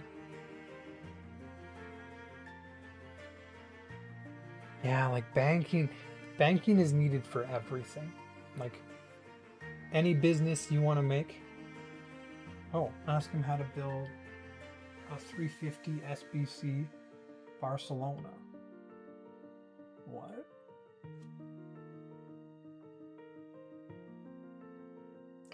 Find out what that is first. SBB.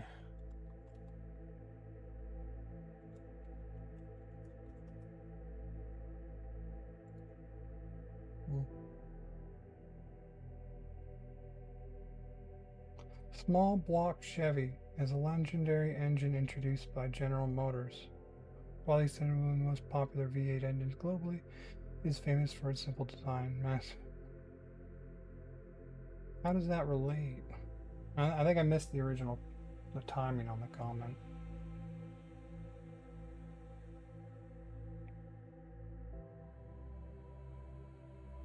Okay.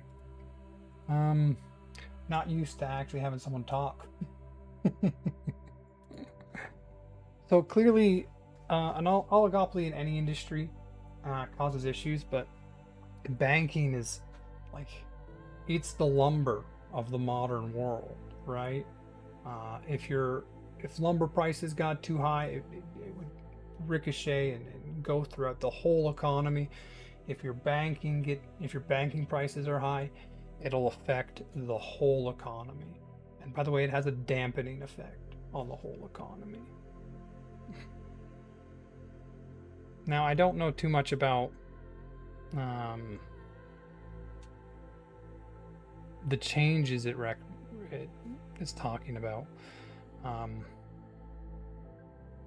The single highest leverage fix is open banking, consumer direct finance. Mandate that banks let consumers share their own financial data with competitors via secure APIs.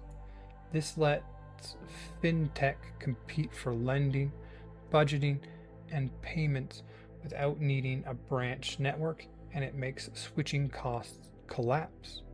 The UK mandated it in 2018. Canada has been consulting on it since roughly the same time. but we have not mandated it. And it sounds like a good idea.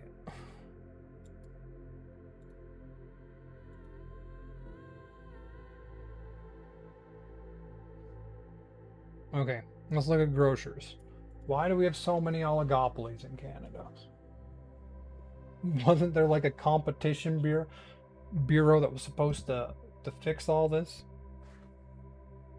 More contested. 5 chains control the large majority of the market, and the bread price fixing scandal didn't help public trust. But honest analysis says grocery margins, while they've ticked up, are thin compared to telecom or banking. Okay. The biggest structural issue are upstream, concentrated suppliers, supply management in dairy, poultry, eggs, and property controls, where chains historically used restrictive covenants to keep competitors out of plazas they anchor. Okay, so the bigger structural issues are upstream from the grocers. So the grocers themselves are actually kind of competitive. And the issues are property controls, where chains historically use restrictive covenants to keep competitors out of plazas they anchor. The Competition Bureau's grocery study flagged exactly this. Fixes: ban property controls outright. The 2024 Competition Act amendments made them easier to challenge, but a bright line ban is cleaner. Actively court foreign discounters. The interesting fact is that Allied and Lidl, who terrorized incumbent grocers everywhere they enter, have never come to Canada, and it's worth asking what would change that. And if the government were brave, touch supply management, which is a straight transfer from consumer to quota holders. No government will, because of Quebec and rural seats, but an honest advisor puts it in the memo anyway. So I'm guessing this is a company.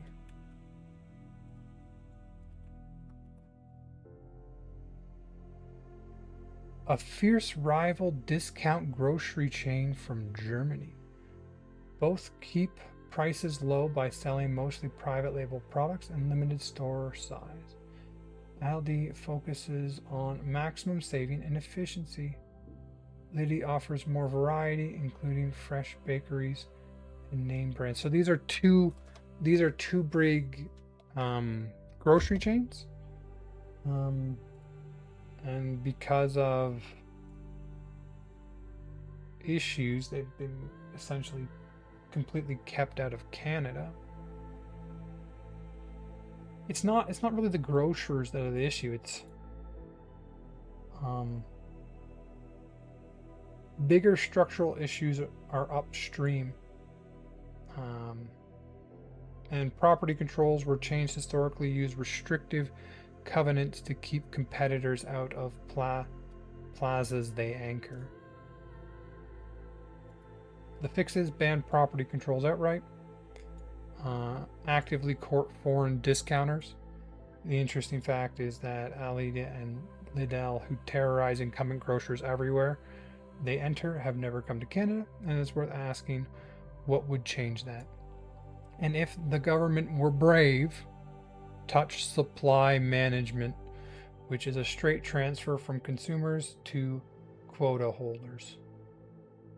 No government will, because of Quebec and rural seats, but an honest advisor puts it in the memo anyway. So it sounds like the grocer, there's a lot more to it than just the big groceries, like the big suppliers themselves. It sounds like supply chains is where a lot of the monopolies and oligopolies actually exist. Okay. The enforcement layer. Beneath the sector flies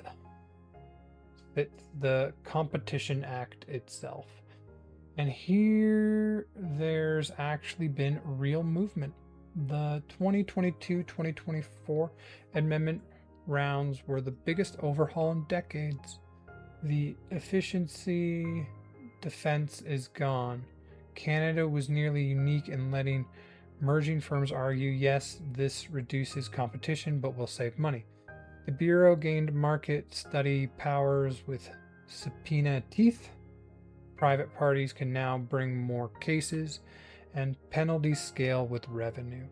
The remaining gaps, merger review is still too permissive on the margin. Reputable presumption against mergers above certain concentration thresholds, US style, would help.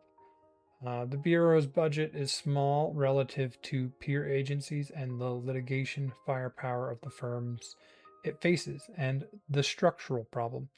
The Bureau, the Bureau, the Bureau can. Oh my gosh, I've said it wrong so many times that is now permanently wrong in my brain until I correct it. Bureau. Bureau. Where's the O? Bureau. I don't see an O. Okay. The Bureau can only enforce the law. It can't fix statutory protectionism. No amount of enforcement creativity gets around the fact that Parliament wrote the telecom and airline ownership caps in the law. That's why enforcement reforms and sectoral liberalization have to travel together. Well, it sounds to me like we should really fund this Bureau better. Competition Bureau? I say we give them more money, hire more people. Also, the whole fact that the telecom and airline ownership caps were put into law, like, that's the problem. Right there. This is what prevents productivity growth. Okay? Why it never happens. The political economy is the whole story. Each incumbent industry has concentrated, organized, well-lawyered interests with headquarters in politically important cities. The beneficiaries of competition are all 40 million people, diffusely, a few $100s at a time. Incumbents also make sophisticated national champion arguments, hollowing out head office jobs, sovereignty, which resonates especially in an era of tension with the US. Some of those concerns are legitimate. Most are self-interests wearing a flag. The counterframing I'd hand the Prime Minister. Protected national champions are weak champions. Firms that never face competition at home rarely succeed abroad, and Canada's chronic underperformance in producing globally competitive firms outside resources and banking is partly the residue of decades of shelter. The countries whose firms punch above their weight internationally, Sweden, Switzerland, the Netherlands, mostly run brutally competitive small home markets. If you wanted a sequenced version, open banking and property control bans first. Cheap, fast, already half done. Telecom phone ownership second. Biggest ban, one legislative change. Airline liberalization third. Supply management last, or never, realistically. But say last to keep hope alive. I'll flag the honest counterpoints too. Some economists argue concentration is partly a natural consequence of a small market spreading across a huge geography, that Canada can only support so many networks and airlines, and forced fragmentation could raise costs. There's something to the geography point for physical networks, less so for banking and groceries. and the foreign entry solution largely sidesteps it. You're not fragmenting the market, you're letting bigger players contest it. Okay, well, I mean, it all sounds good to me. I want to go through this section again because this is just like, oh, how you'd actually, the order in which you could do it if you could do it, because I'm like, or never realistically. Touching supply chain, supply management. Apparently that causes problems. For some reason, Quebec doesn't like that. I don't exactly know why. But yeah. So there are counterpoints. Okay. I'm going to go through this one more time. The political economy is the whole story. Each incumbent industry has concentrated, organized, well-lawyered interests with headquarters in politically important cities. The beneficiaries of competition are all 40 million of us. I think it's 41 million now. Diffusely. A few $100s at a time. Incumbents also make sophisticated national champion arguments, hollowing out head office jobs, sovereignty, which resonate especially in an era of tension with the US. Some of those concerns are legitimate. Most are self-interest wearing a flag. The counter-framing I'd hand the Prime Minister. Protected national champions are weak champions. Firms that never face competition at home rarely succeed abroad, and Canada's chronic underperformance in producing globally competitive firms outside of resources and banking is partly the residue of decades of shelter. The countries whose firms punch above their weight internationally, Sweden, Switzerland, the Netherlands, mostly run brutally competitive small home markets. So that's how you do it.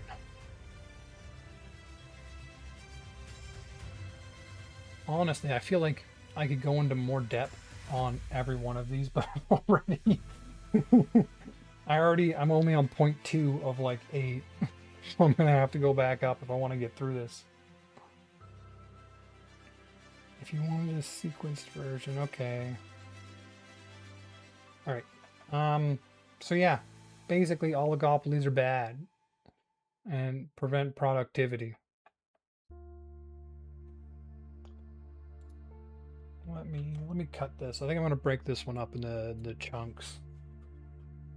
To upload it. Here we go. Point 3.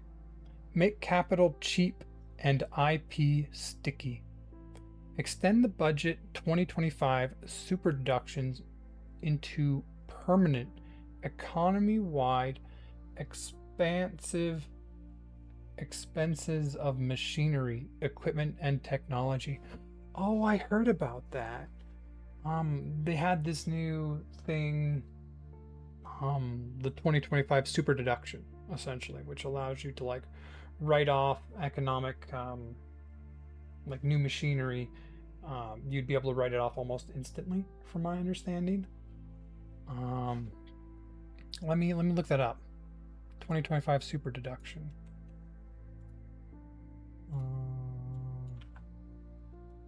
Canada. Define. Let's see what we get. Productivity super deduction is a suite of tax incentives to help businesses write off the cost of new investments faster. Yeah. By allowing companies to deduct a larger share of their equipment and property costs from their taxes sooner, the goal is to boost business spending, innovation, and overall. So it's saying just make that permanent. Add a capital gains rollover for reinvested proceeds. I feel like there's so much packed into each sentence. capital gains rollover for reinvested proceeds. I don't know what that is. Restructure SR and ED, which currently rewards firms for staying small. Oh, well, that just sounds bad. The credit cliff discourages exactly the scaling we need, and pair it with patent box so IP developed here gets commercialized and taxed here instead of being sold to a US acquirer at Series B. Okay.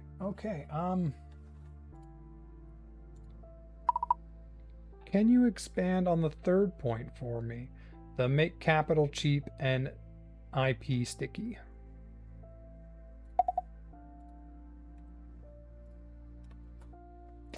I feel like I'm gonna have to do this for all of them.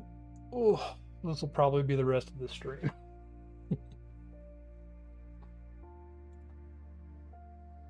Because even when it goes into details, I don't fully follow it sometimes.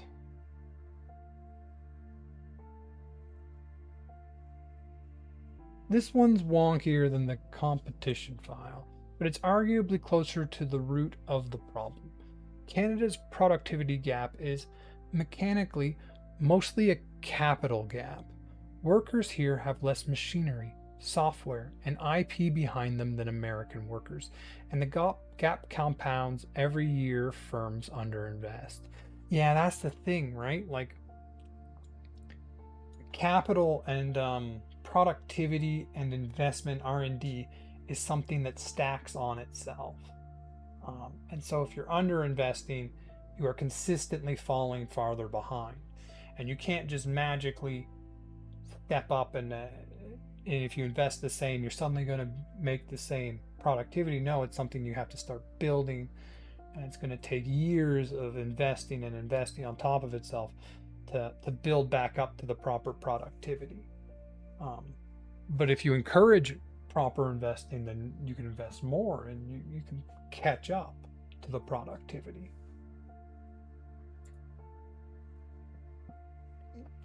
And so it's saying the productivity gap in Canada is mostly a capital gap.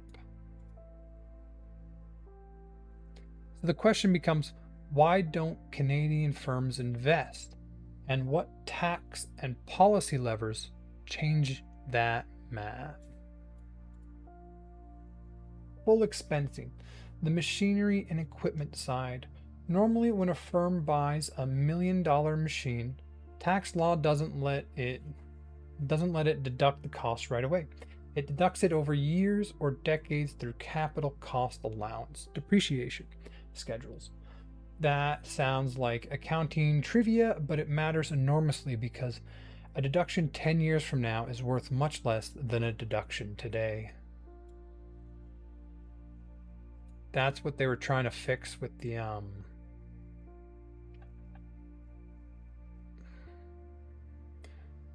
2025 super deductions, is that they were trying to allow you to the invested capital can be deducted today rather than 10 years from now. Inflation and the time value of money erode it. The result is that the tax system quietly penalizes investment relative to other uses of money. Full expensing flips this. Deduct 100% of the cost in the year of purchase. Economists across the spectrum like it because it changes the marginal incentive. It only rewards firms that actually invest, unlike a rate cut, which also rewards profits on investments already made. The empirical literature on the US bonus depreciation episode is quite strong. Firms respond and the incentive is real, not just timing shifts. So if we've done this once, shouldn't we have data on it? Like if it works and it's saying that it works, that firms respond to this, and they'll buy machinery and tools that can then be used to increase productivity of your workers. Like that is what you want. Canada has flirted with this. The 2018 Accelerated Investment Incentive was a response to the Trump tax cuts, and Budget 2025's productivity super deduction pushed further. But these measures share two flaws. They're temporary, scheduled to phase out, and they're partial. Temporary expensing mostly shifts the timing of investment rather than raising its level. Firms pull forward purchases they'd have made anyway to beat the deadline. The memo says make it permanent, make it economy wide, and include software and data infrastructure, not just tangible machinery, because increasing the capital that matters is intangible. The fiscal cost looks scary in year one, but shrinks dramatically over time, since you're mostly accelerating deductions that would have happened eventually. The long run cost is just the time value transfer, which is precisely the incentive you're trying to create. I mean, that sounds good. Deduct 100% of the cost in year of purchase. Where's the part where it's like digital goods as well? Make it permanent, make it economy wide, and include software and data infrastructure, not just tangible machinery. So that purchases of software and data infrastructure can be deducted 100% in the year of purchase rather than extended over multiple years. I mean, firms respond and the investment is real, not just timing shifts. They're trying something like this, right? 2025 priority super deduction.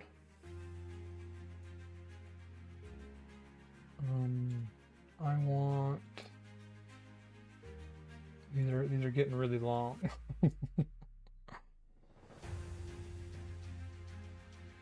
There's the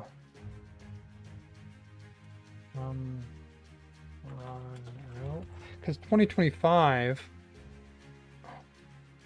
I should say, when did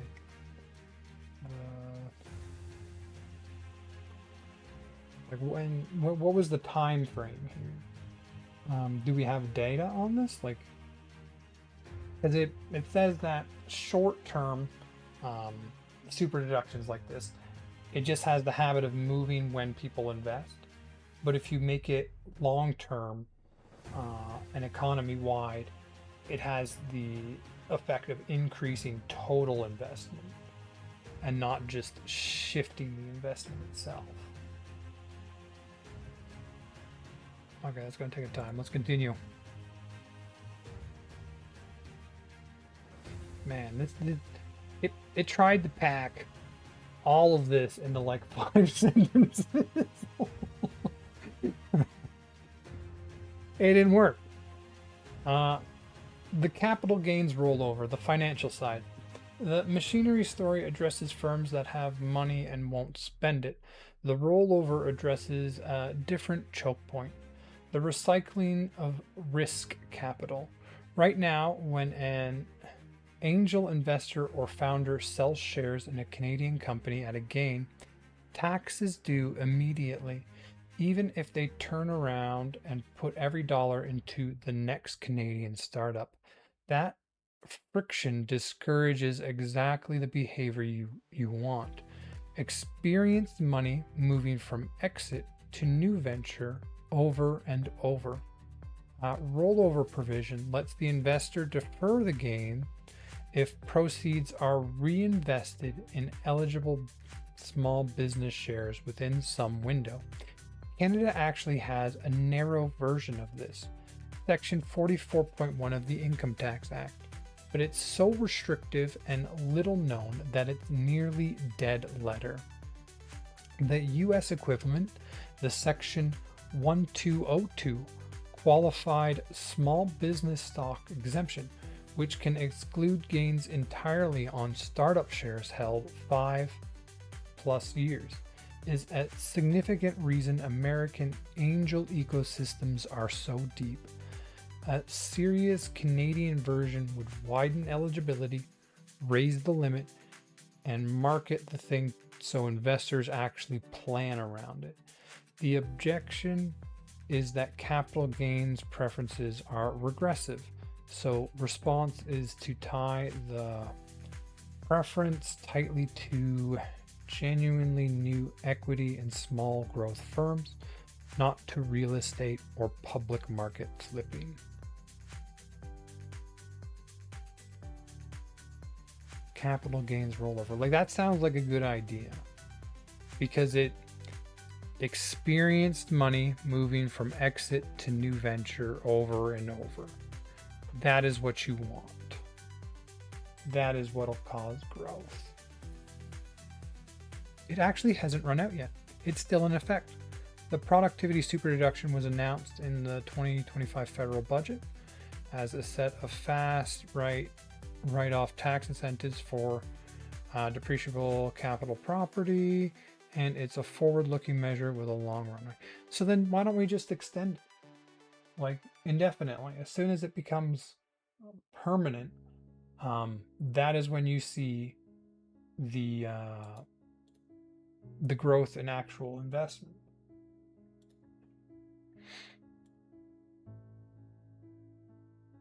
That one sounds like a good idea too. Let's go to the next one. I had no idea what this one was. SR and ED, fixing the R&D incentive that rewards staying small. The Scientific Research and Experimental Development Credit is Canada's flagship innovation program worth several billion a year, and it has perverse design at its heart. Small Canadian-controlled private corporations get an enhanced refundable credit of 35% on qualifying R&D. Larger firms get 15% non-refundable. The enhanced rate phases out as the firms grow past income and capital thresholds. Think about the incentive that creates. The moment your company succeeds, grows, raises capital, earns profits, your R&D subsidy is cut by more than half.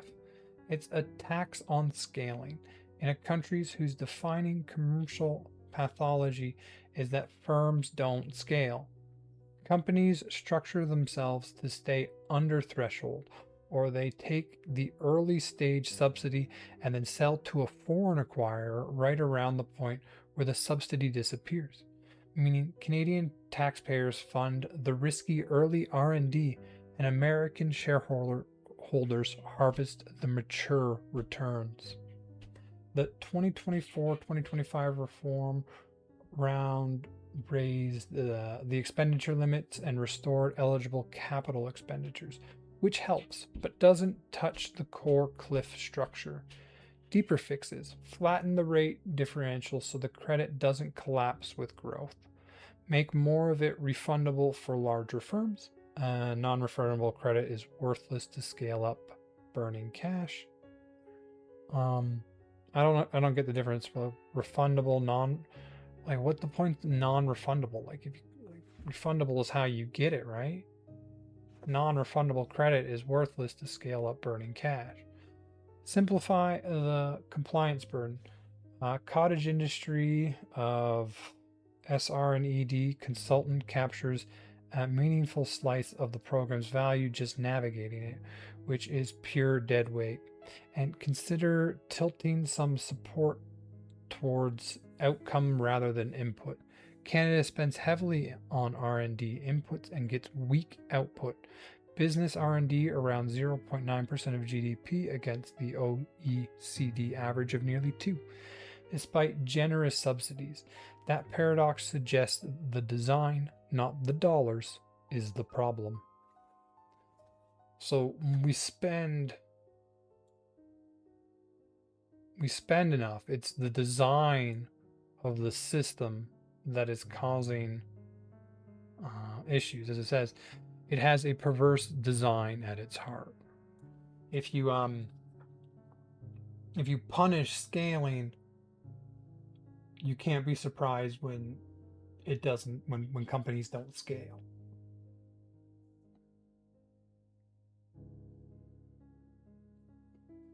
I mean, that just makes sense. The patent box, making the IP stay. Here's the pipeline problem the first three tools don't solve. Suppose the subsidized R&D works. A Waterloo team develops valuable IP, partly on the taxpayer's dime. Under current rules, there's nothing making it advantage to keep that IP in Canada. So the standard playbook is acquisition by a US or foreign firm. IP migrates to the acquirer's jurisdiction, and the commercial profits, the licensing income, and the high value jobs that surround owned IP all occur elsewhere. Canada is in effect an R&D farm team. A patent box or innovation box taxes income derived from qualifying IP, patents, and in some designs software copyrights at the preferential copyright rate, but not if the IP was substantially developed domestically. That last condition is the modern nexus requirement the OECD imposed after early patent boxes. Netherlands, Preform UK. Degraded into pure profit shifting vehicles where companies park patents in low tax jurisdictions without doing any research there. Post-Nexus designs tie the tax break to where the R&D actually happened, which converts the patent box from a tax avoidable tool into a genuine retention incentive. Develop here, commercialize here, pay maybe 9 to 13% on the result income instead of 26%. Quebec already runs one provincially. It's incentive deduction for the commercialization of innovations, and the 2025 federal budget signaled interest in a national version. I mean, I think that's a good idea. The design details matter a lot. Too narrow, patents only, and you miss software, which is most of modern IP. Too broad, and it becomes a general rate cut in disguise. And it should note that empirical literature on patent boxes is genuinely mixed. They demonstrate attraction and retain IP location, but the evidence they increase underlying R&D activity is weak. That's fine if you're clear-eyed about the goal.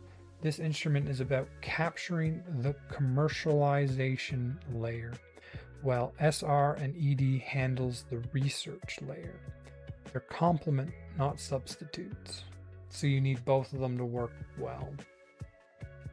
But basically, the idea is if you develop an IP in a location, you get basically a better rate of taxation on the IP at that location. Therefore, the need to move the IP to somewhere that to a place that is taxes less is not there, and therefore you keep and you retain the commercial the benefits of the IP and the taxation that comes in from the IP if it's lower, but you're promoting keeping the IP here.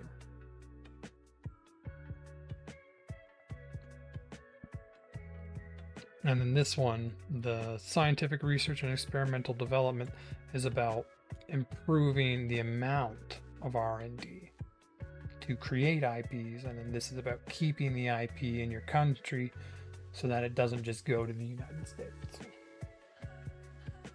How the four pieces interlocked. The logic of the package is a life cycle map. Full expensing fixes the incentive to deploy capital inside existing firms. The rollover fixes the recycling of risk capital into new firms. SR and ED reform fixes the perverse penalties on firms that grow. The patent box fixes the leak at the end, where successful IP exits the country, and one alone leaves a hole. Expensing without the patent box means you subsidize equipment for branch plants whose profits book elsewhere.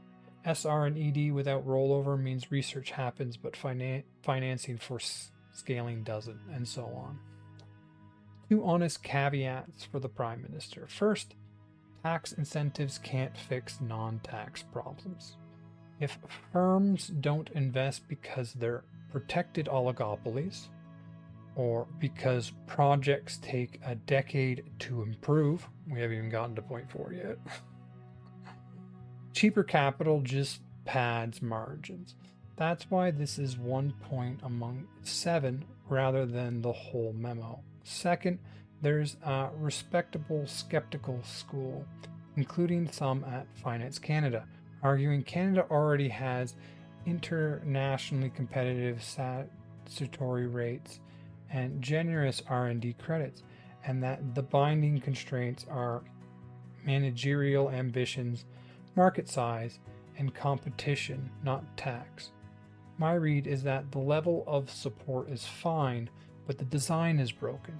The money flows, and the incentive is it creates points in the wrong direction, towards staying small, selling early, and letting the IP walk. Redesign, more than enrichment, is the ask.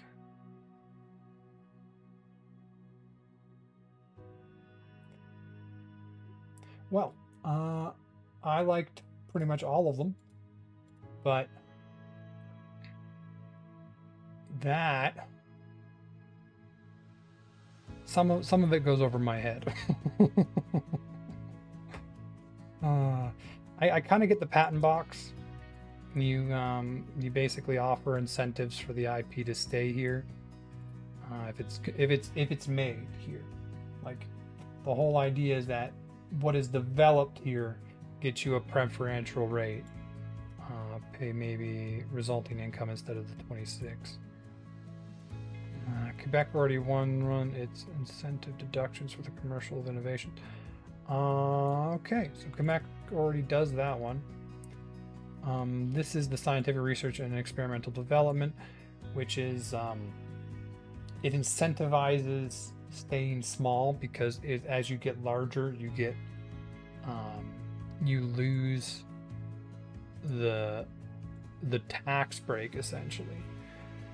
A credit of 35 on qualifying R&D, and large firms get 15% non-refundable. What? Like, non-refundable means like you can't use it? Fine.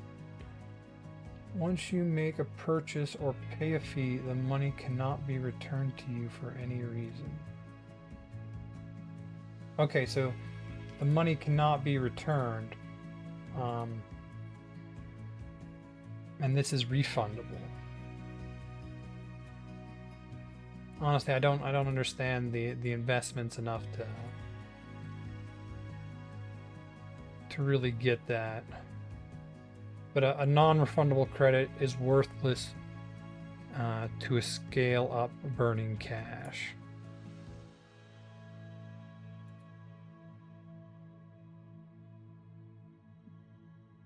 Okay. The capital rollover. This is all about if you pull your money out of an investment, allow them to reinvest it without taxing it first, and that incentivizes them instantly. It's experience money moving from exit to new venture over and over, and that is just a good growth, a thing that causes growth, causes investment, causes productivity gain.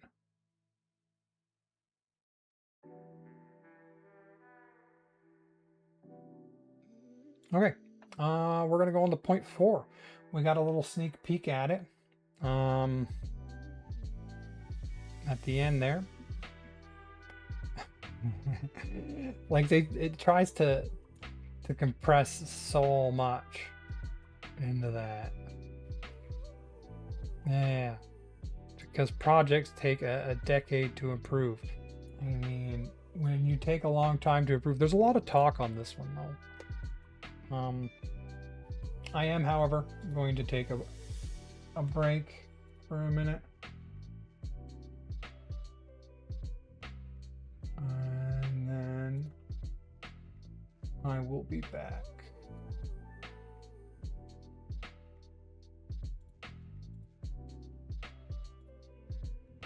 make sure everything's working. Alright, I'll be back in a minute. Oh.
Alright, let's look at point 4. Sounds like this one's going to be about regulation and getting stuff passed.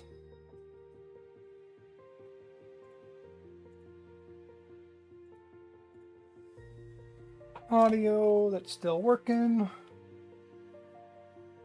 It's still working. I had to remove a couple songs from the list because they were giving me copyright issues. Which is crazy because I thought the Pixel Drain, I think it was called Pixel Drain, where I got all the music from, was all about non-copyrighted music, but apparently not. Okay. So what did we just learn? 4 pieces. Yeah, okay. Moving on to point 4. Make speed itself the deliverable. One project, one review. with a 2-year clock needed to be real, not aspirational. The major project office discipline should extend beyond resource mega projects to transmission lines, ports, and grid connections. Electricity is quietly the binding constraint on everything. Electrification, AI data centers, industrial expansion. The East Wing entries plus SMRS are decade-long builds we need to start yesterday. Can you expand on point 4? Make speed itself the deliverable.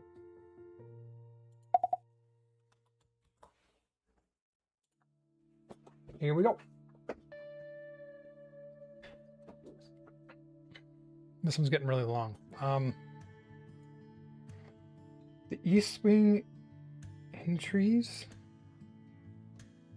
plus, what is the MSRS? I don't even know what these two things are. Energize. Energize? What is East Wing Energize? What is that? East Wing Energize. Canada. East Wing Energize are high voltage power lines connecting Canadian provinces. They allow regions to share electricity, make power cheaper and more reliable. Ottawa and provincial partners recently named 5 priority inter-projects as part of a national strategy to build a stronger grid across Canada. Okay, so that's one we have to be pushing. MSRS.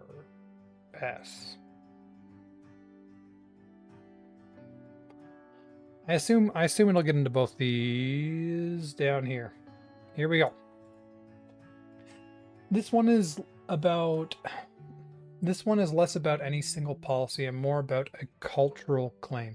In Canada, the pace of state decision-making has itself become a binding constraint on the economy, separate from whatever the decisions actually are. A no in 2 years is often less damaging than a maybe in 9. 9 years? 9? I mean, I think 2 years is slow. What the heck? Like, you gotta put a proposal in and you don't get anything back for two years, and they're like 9? What? How do you plan around that? Okay, because capital can work around a no. Because capital can work around a no. It just leaves. Okay. A no in 2 years is often less damning than maybe in 9 because capital can work around a no. It just leaves. It can't work around infinite uncertainty. Ooh, that's the bad one right there. Uncertainty. Uncertainty is what does. Well, now that's the one that does big damage to your economy. You wanna keep certainty, and keep it high. And if you keep someone in uncertainty for 9 years, I mean, I can't blame them for going elsewhere. So it prices Canada as a jurisdiction where the regulatory clock is a risk factor, and the investment never shows up in the statistics at all. That invisible deterrent investment is the real cost, and it's much bigger than the visible delayed projects. The diagnosis. How slow and why? The numbers are genuinely striking. Major mine approvals in Canada have routinely taken 10 to 15 years from discovery to production, among the longest timelines in the developed world.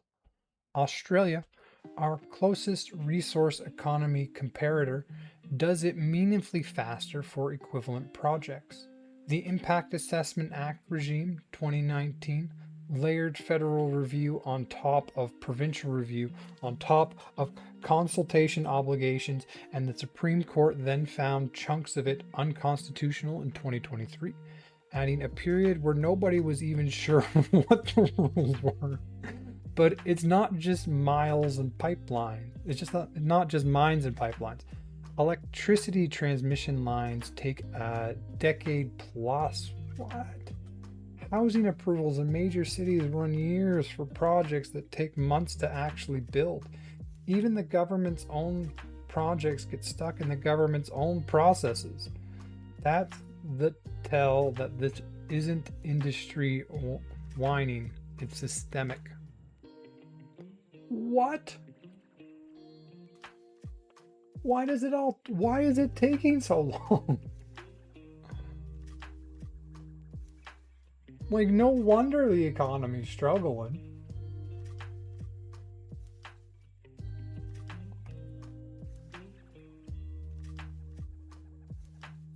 That sounds rough. Electricity transmission lines take a decade plus.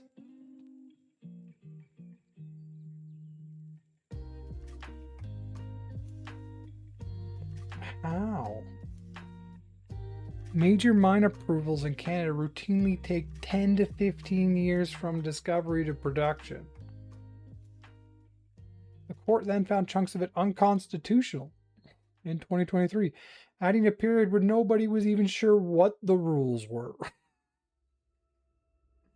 I want to be honest, this is not how you run a country. Like, this all needs to be faster. And I think, isn't like the major project office designed to fix this? But that's only for major projects. Like, building transmission lines aren't a major project. Why do they take a decade? Like, this is all just bad governance right there. The causes are layered rather than singular, sequential rather than parallel review. Federal, provincial, and municipal process often run one after another, each restarting analysis the last one already did. Process without deadline, many steps have no statutory clock, or clocks that pause whenever the regulator asks a question. So a 2-year timeline can legally stretch to 6. Litigation risks feeding gold plating because approvals get challenged in court. Agency armor every decision with exhaustive documentation, which lengthens the process, which raises the stakes, which invites more litigation. A doom loop. Okay, let me read the doom loop again. Litigation risks feeding gold plating. Because approvals get challenged in court, agencies armor every decision with exhaustive documentation, which lengthens the process, which raises the stakes, which invites more litigation. A doom loop. Constitution done badly. Consultation done badly. The Crown's duty to consult Indigenous people is constitutional and non-negotiable, but governments have chronically treated it as a procedural box-checking exercise late in the process, which produces both worse outcome for Indigenous communities and litigation delays, the worst of both worlds. And finally, simple accountability diffusion. When 13 entities each hold a partial veto, no one owns the timeline. One project, one review. Make it real. The phrase has been governing rhetoric since at least the Harper era, which itself tells you something. The 2025 version, Bill C5's Building Canada Act Plus, the major project office, is the most serious attempt yet at single federal window. A target of 2-year decisions for projects deemed in the national interest, and the ability to treat designated projects' various federal permits as one consolidated authorization. The initial tranches of designed projects, LNG expansion, mines, ports, nuclear, signal intent. But an advisor's job is to flag the gap between announcement and mechanism, and the gaps are real. First, 2-year clock needs to be the statutory deadline with a default, not a target. The strongest version says if the review isn't complete in 24 months, the project is approved subject to standard conditions, which transforms the incentive from delay is free to delay costs the regulator. That's aggressive, and courts and critics will hate it, but softer versions, deadlines that pause, targets without consequences, have failed repeatedly. Second, federal provincial substitution has to be genuine. If a province review meets federal standards, it replaces the federal review rather than preceding it. BC has had substitutive agreements that work. They should be the norm, not the exception. Third, and this piece is the piece most analysts skip, the special fast lane for national interest projects is partly an admission of failure.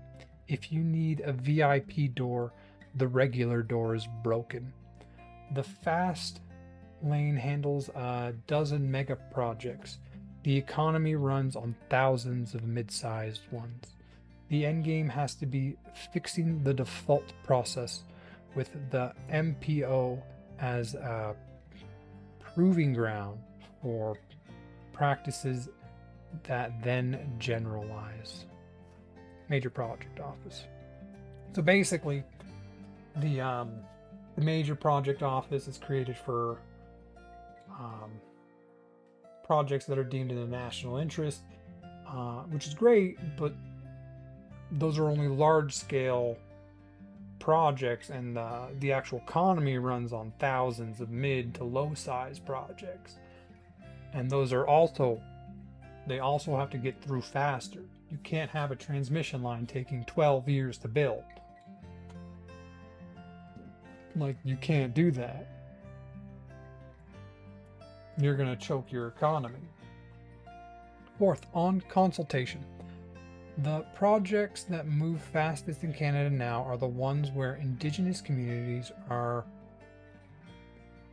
equity partners rather than stakeholders to be consulted, because owners don't sue their own projects, and because early partnership surface real concerns when they can still shape design. The Indigenous Loan Guarantee Program, expanded in 2024-2025, is quietly one of the most important speed policies Canada has, dressed up as a financing policy. Scale it.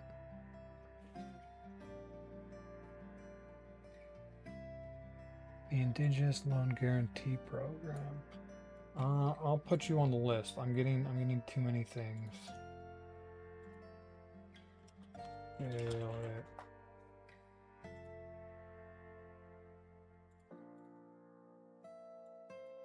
Why electricity is the keystone.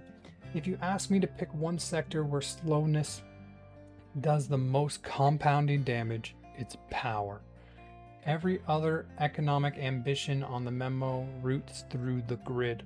Electrification of transportation and heating, industrial decarbonization that keeps exports viable as carbon border adjustments spread, AI data centers, which are power hungry and located wherever electrons are cheap and available now, critical mineral processing, hydrogen. Estimates of needed generation grow by 2050, run to a doubling or more of current capacity, and the grid is the slowest moving major system we have. A transmission line is a 10 to 15 year project under current processes, of which construction is maybe 3 years. The rest is approvals, routing disruptions, and interprovincial politics. Okay, so I mean, electricity is definitely important. And they're saying what? It could be a dozen years to get a power line built. Two specific files. Internees. Canada's grid is a set of provincial islands, most wired north-south to the US rather than east-west to each other. This is historically rational. Selling hydro to New York pays well, but strategically absurd now. Quebec and Manitoba sit on enormous dispatchable hydro next door to Alberta and Saskatchewan grids that need exactly that to firm up renewables. And Ontario faces a capacity crunch adjacent to Quebec's reserves. The barriers aren't engineered. They're that provincial utilities are provincial fiefdoms, and each optimizing its own rate base, with no federal mechanism to force or fund the connections.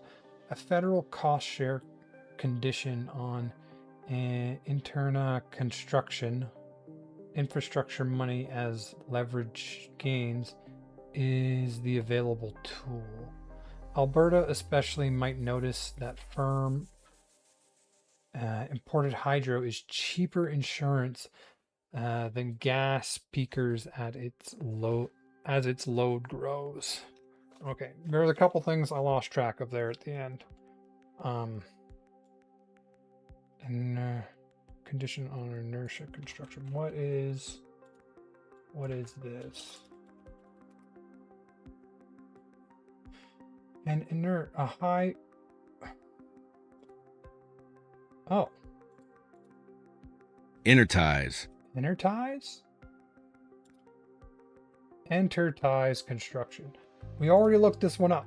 A high voltage power line that connects separate regions or provinces grid. So interties are the connection between provinces. A federal cost share conditional, so where the government pays part of the cost on interties construction, so that is your connection between provinces. Infrastructure money as a leverage again is the available tool. So you would provide financing to build interties between the provinces. Or I guess just interties, because that's part of the word. Okay, let me read that last part again. The barriers aren't engineered. They're that provincial utilities are provincial fiefdoms, each optimizing its own rate base, with no federal mechanism to force or fund the connections. A federal cost-sharing conditional on interties construction, infrastructure money as a leverage again, is the available tool. Alberta especially might notice that firm imported hydro is cheaper insurance than gas peakers as its load grows. Ooh.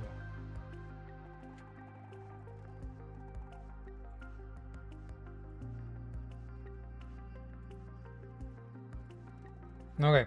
Second, SMRS and nuclear generally. What was SMRS again? Canada. Small modular reactors. So this is small nuclear reactors. I like these. I've heard about these. Second, small modular reactors and nuclear generally.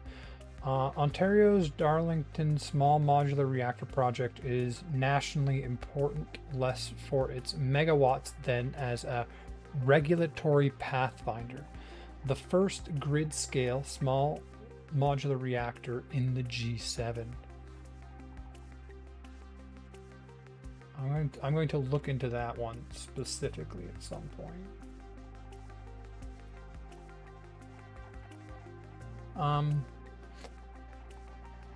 Let's first megawattage then as a regulatory pathfinder, proving whether Canada can license a new reactor design in years rather than decades.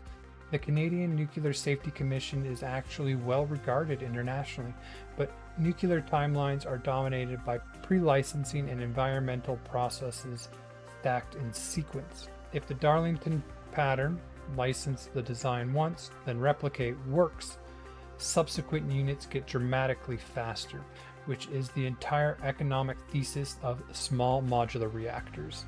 The memo asks, treat reactor 2 through N as replications, not novel projects, and coordinate with the US NRC on design acceptance so vendors don't run duplicate multi-year reviews for the same reactor on both sides of the border. I mean, that's somewhere we can work with the US, right? Extending the discipline down market. The MPO handles mega projects. So, what was it? Mega project office handles mega projects. This same disease afflicts small ones. Some transplantable mechanisms, shot clocks with automatic escalation. Any permits without a decision in X days escalates to a named official whose performance is measured on it. Parallel by default processing. All agency reviews simultaneously coordinated by one file owner. Standardized pre-approval. A design or process approved once is approved everywhere. The housing catalog of pre-approved design is the idea, and it should extend to things like standard grid connection specs and modular industrial designs. And radical transparency. Publish every project's queue position and elapsed time on a public dashboard. Sunlight on timelines is weirdly effective because no minister wants to own the visibly slowest file. Some US states and Australia publish permanent dashboards.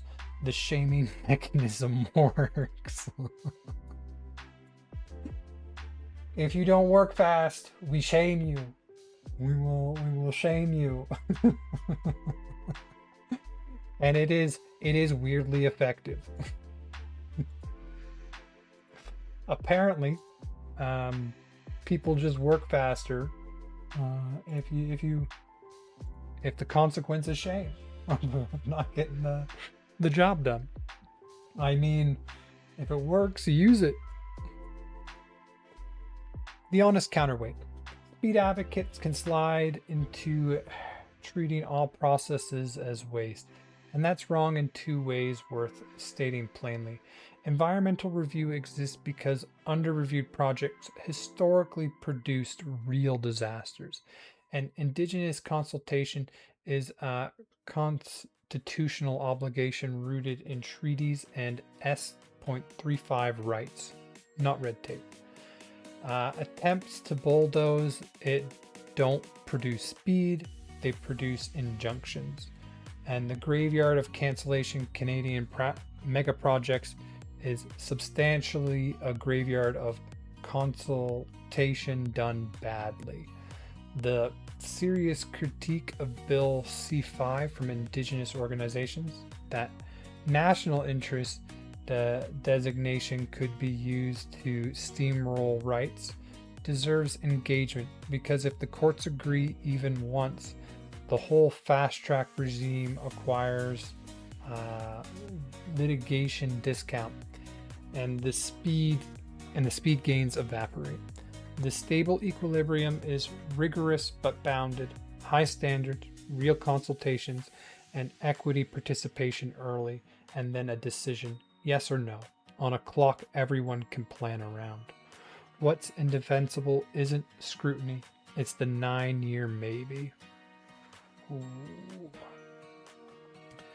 The political feature worth underlining for the Prime Minister, unlike the competition file where incumbents fight you, almost nobody's business model depends on slow permitting. The opposition here is institutional habit, risk-adverse legal culture, and federal provincial turf, which are hard, but they don't fund attack ads. That makes speed the rare productivity agenda item where the main enemy is inertia rather than an organized lobby, and it's why I'd spend political capital here early. Visible wins are achievable within a mandate, and every other point on the memo compounds faster once this one moves. Okay, I like that one. I mean, the premise was absurd, right? Like, why the heck does a transmission line take a decade plus to approve and get built? There's no benefit. There's no benefit to that.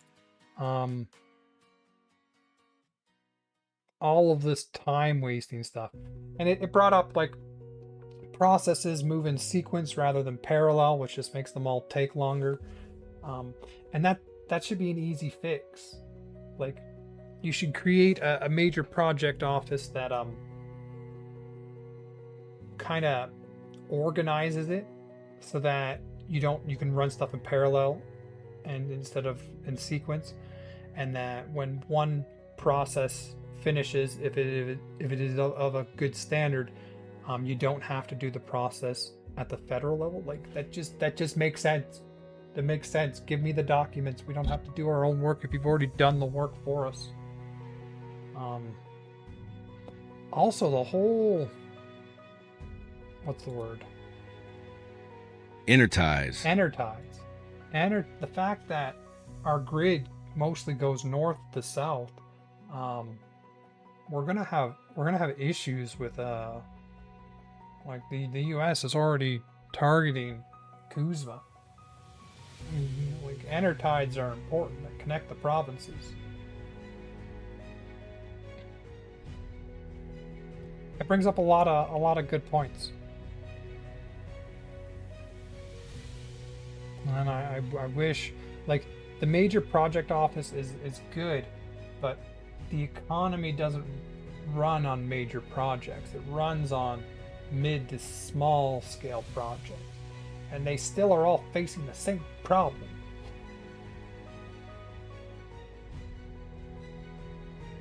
Okay. That was 4. Let's continue. We got 7 things here. Ooh.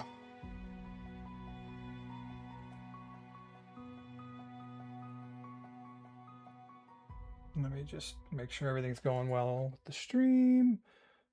Music, mic, yep.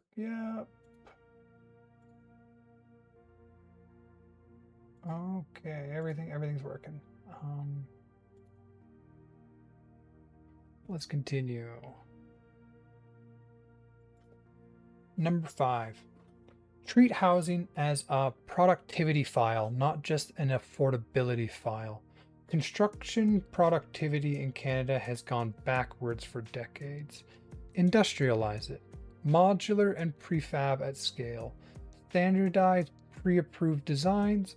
The federal money strictly conditional on zoning and development charge reform. The payoff is double: cheaper housing fees, household income, and it lets workers move to high productivity cities, which is one of the oldest productivity mechanisms there is. Yeah, who'd have thought? Build cheap houses in cities and you can move people to where productivity is higher. Can you go into more detail on how to accomplish point number 5? Treat housing as a productivity file, not just an affordability file. Let's go. What was number 1? I never looked into it. I didn't do a deep dive into number 1. It was back when I thought I could just read this. It'd be fine. Actually finish internal free trade. Oh, I should probably look at that too.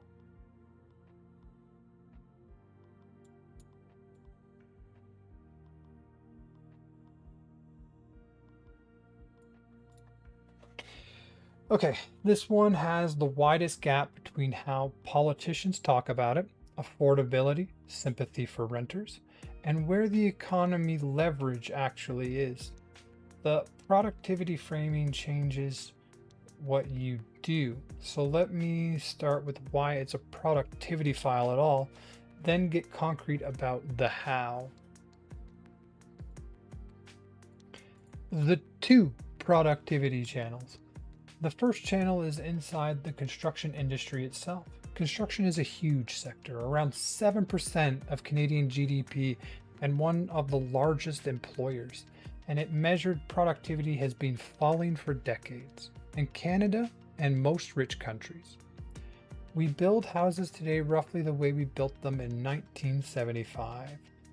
Thick frames, on site, weather exposed, craft based, one bespoke project at a time.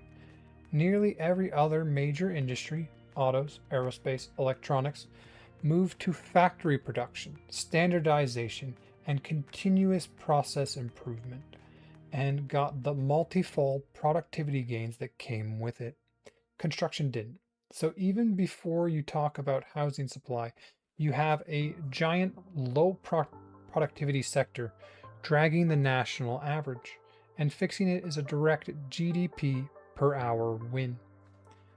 The second channel is labor allocation across the economy. The most robust finding in urban economics says productivity rises with city size and density. Workers in big cities produce and earn more because of deeper labor market matching, knowledge spillovers, and specialized suppliers. When housing in Toronto and Vancouver costs what it costs, workers who would be more productive there can't move there, or they leave. The famous Heshi and Moretti result for the US estimated that housing constraints in high productivity cities cost the American economy several percentage points of GDP by misallocating workers to less productive places. Canada's version of this is, if anything, worse. Because our expensive cities are more expensive relative to income and our high productivity sectors are more concentrated in them. Add the housing balance sheet channel. Every dollar of income absorbed by shelter is a dollar not spent, invested, or saved into a startup.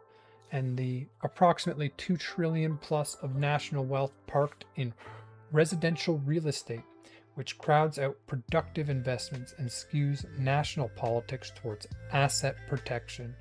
Housing scarcity is not adjacent to the productivity problem, it's load bearing within it. Housing scarcity is not adjacent to the productivity problem. That's a part of it. Okay.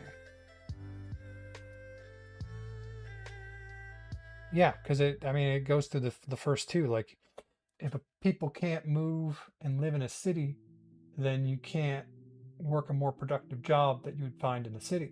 That just makes sense. And obviously, construction. I think we're doing more of this now, but honestly, moving housing construction to like factory built, why haven't we done this? Like, all you really need is to lay a framework, a foundation, and make it very specific on the dimensions of the foundation.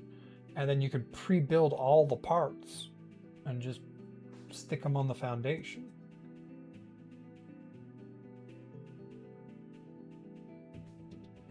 I don't know. I think that sector is ready for disruption.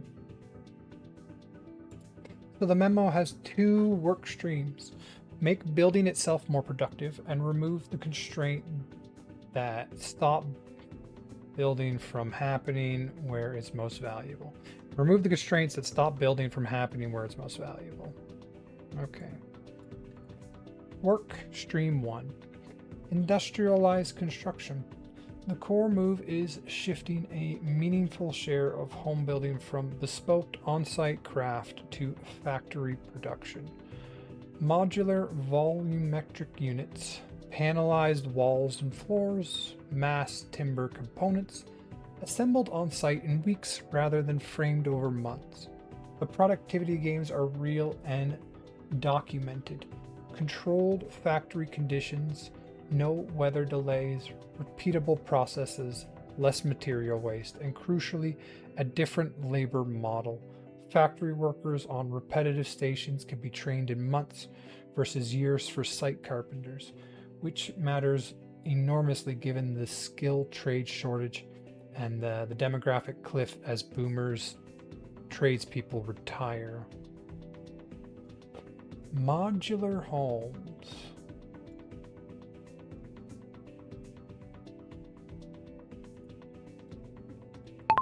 Modular homes.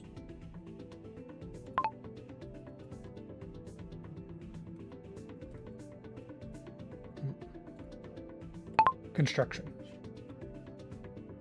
Maybe I'll look into that one too. I feel like I wiped one off the list and suddenly I'm adding like 30 to the bottom of the list. I was supposed to get through the list. Okay. Why hasn't the market done this already? Because factory construction has a chicken and egg economics problem.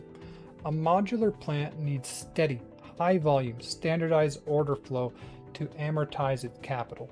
And the Canadian development industry generates the opposite. Boom-bust cycles, one-off custom designs, and 13 jurisdictions worth of varying building codes and inspection regimes.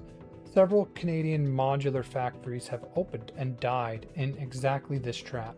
Sweden, the world leader, has something like 80+% of detached homes built with significant prefabrication.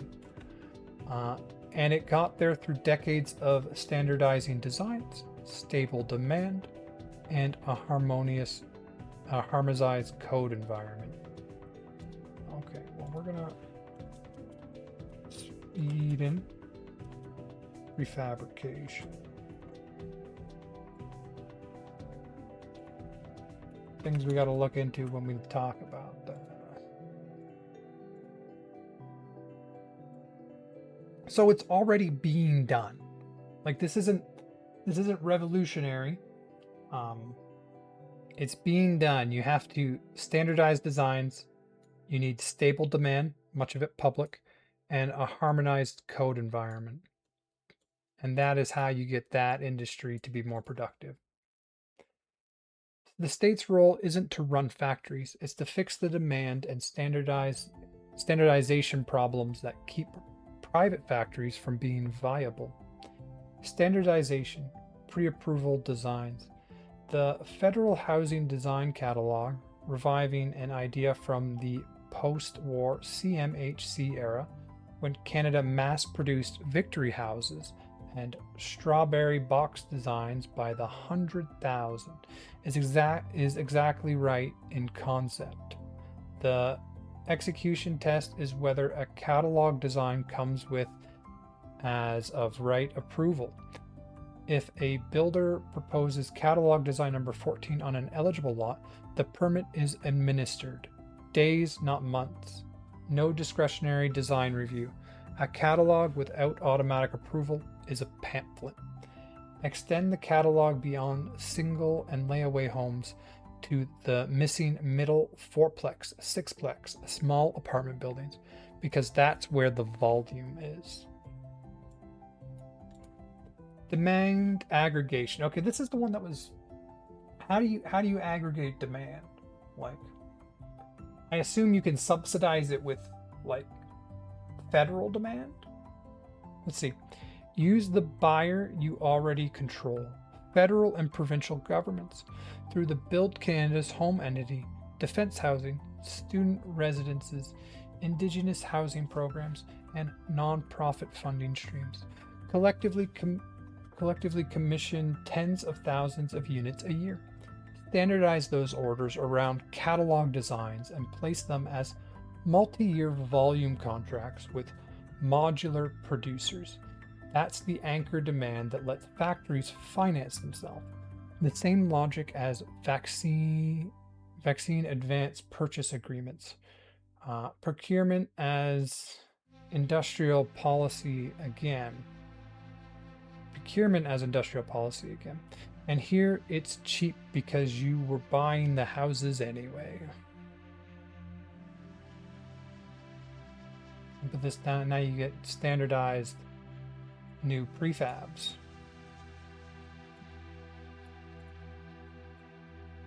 Which is good, would just make housing construction cheap for everyone.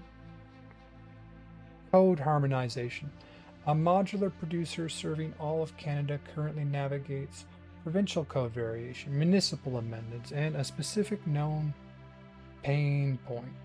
The fact that factory-built modules can face re-inspection on-site by local officials who don't trust the factory certification. Fixes. Full national adoption of harmonized codes. The 2020's effort to align provincial codes with the national model code should be finished and made binding. Mutual recognition of factory certification. CSA certified module inspection in the plant is deemed inspection everywhere.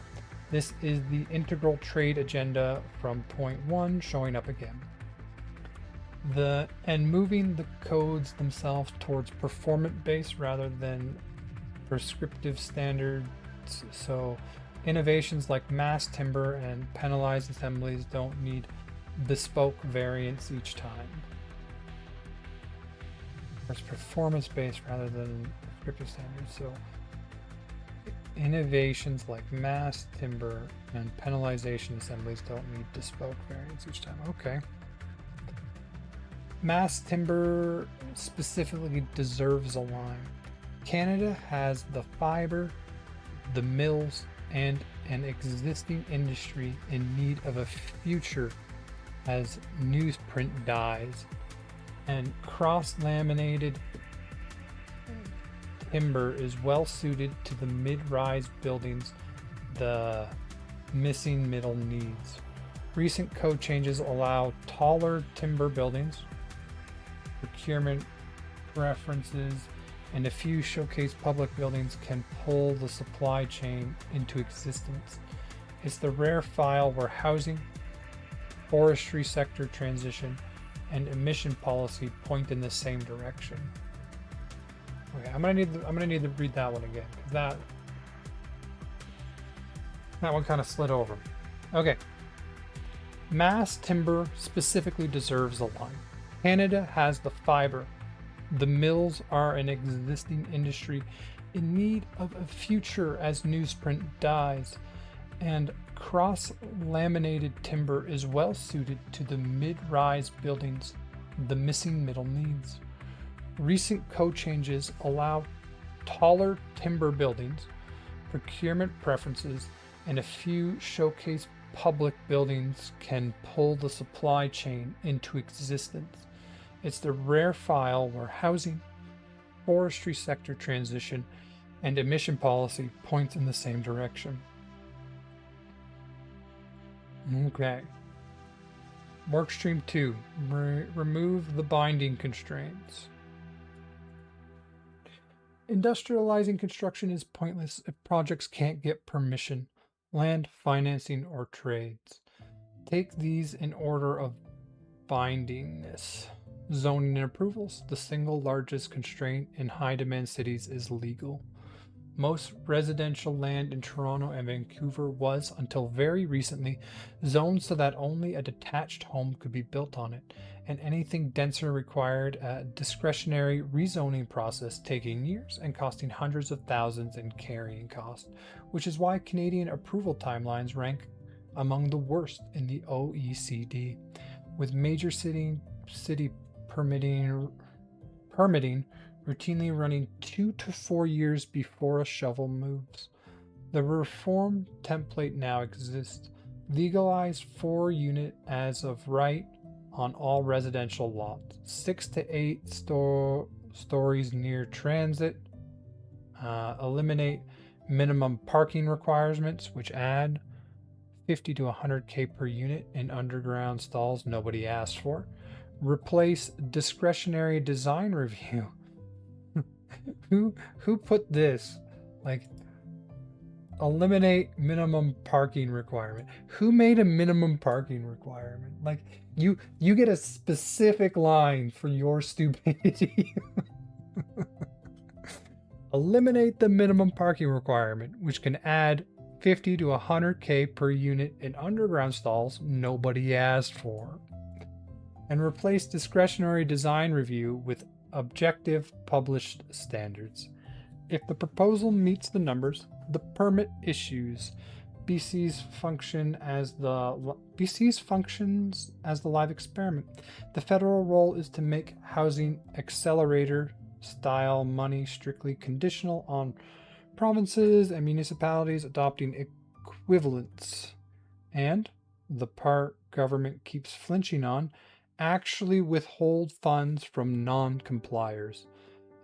Conditional transfer that always pays out is just a transfer. Very true. If you don't punish non-compliers, what's the point? Development charges. This is the quiet scandal of Canadian housing. Municipalities, starved of revenue tools, load the cost of growth onto new buildings. Development charges, parkland dictations, community benefit charges, and assorted fees that in the Toronto region have reached 100 to 200,000 plus per unit before a single brick. Taxes on precisely the thing we want. Taxes on precisely the thing we claim to want more of. Paid by new entrants to subsidize incumbent homeowners' low property taxes. The economics are perverse and everyone in the field knows it. The fix requires giving municipalities something in exchange. Federal provincial infrastructure funding tied to housing completions. Money follows units, so growth pays for itself through senior government transfers rather than per unit fees. And pushing municipalities towards higher base property taxes. Toronto's rate is among the lowest in the country, which is politically comfortable and fiscally why everything else is charged to newcomers. No federal government can force this, but it can price it. Make the size of infrastructure transfers depend on a municipality's own source revenue effort and its per unit charge level. So it sounds like, at least in Toronto and in many areas, they keep like the land tax depressed, and they do that by charging massive fees on new construction, which disincentivizes new construction. And that is why we have such high housing costs. Trades and labor. You cannot double housing output with the current workforce. The sector is aging out faster than it's recruiting. Levers. Immigration selection that actually weighs construction trades. The point system has chronologically favored degrees over red seals. Fast credential recognition for foreign trained tradespeople. The 0.7 surgeon driving an Uber problem has a hard hat version. 0.7 surgeon driving an Uber problem has a hard hat version where construction workers are also driving an Uber because they can't work in construction.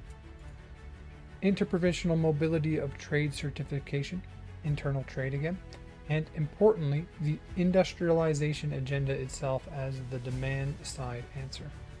Factory construction needs fewer scarce site trade hours per unit, which is partly the point. Oh, this one goes on forever. Financing and the builder ecosystem. Canadian housing is built disproportionately by small builders financing project by project at floating rates, which makes supply volatility pro-cyclical. Exactly when rates rise and housing is scarce, construction financing dries up and starts collapsing. As 2023-2025 demonstrated, counter-cyclical tools, CMHC, construction financing backstops that widen when private credit tightens. The apartment construction loan program scaled and made permanent and stable multi-year funding for non-market housing, co-ops, nonprofits, which, beyond its social purposes, provides the steady baseline demand that factories and trade pipelines need. Sweden's prefab dominance was built substantially on decades of predictable public and co-op orders. Volatility is the enemy of industrialization everywhere. Oh. Where are we? Okay, we got two more in this one. What's my time? How the prices interlocked, the sequencing. The workstream multiply each other.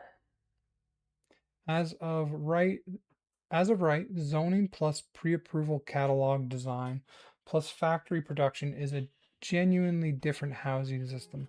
A fourplex that today takes 3 years of rezoning, bespoke design, and on-site framing becomes a permit issued in 10 days for a certified design assembled in 6 weeks from a modular build in a Kiwana or Trophis reverse plant. Each element alone under delivers. Catalog designs without zoning reforms have nowhere legal to land. Zoning reforms without industrialized supply just bid up the price of scarce trades. Factories without aggregated demand go bankrupt on schedule. Sequence for the Prime Minister. Year 1, put teeth in the conditional transfer. Withhold from one prominent non-complying city.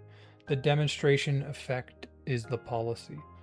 Finish the catalog with as of right statutes and place the first multi-year federal procurement order with modular producers.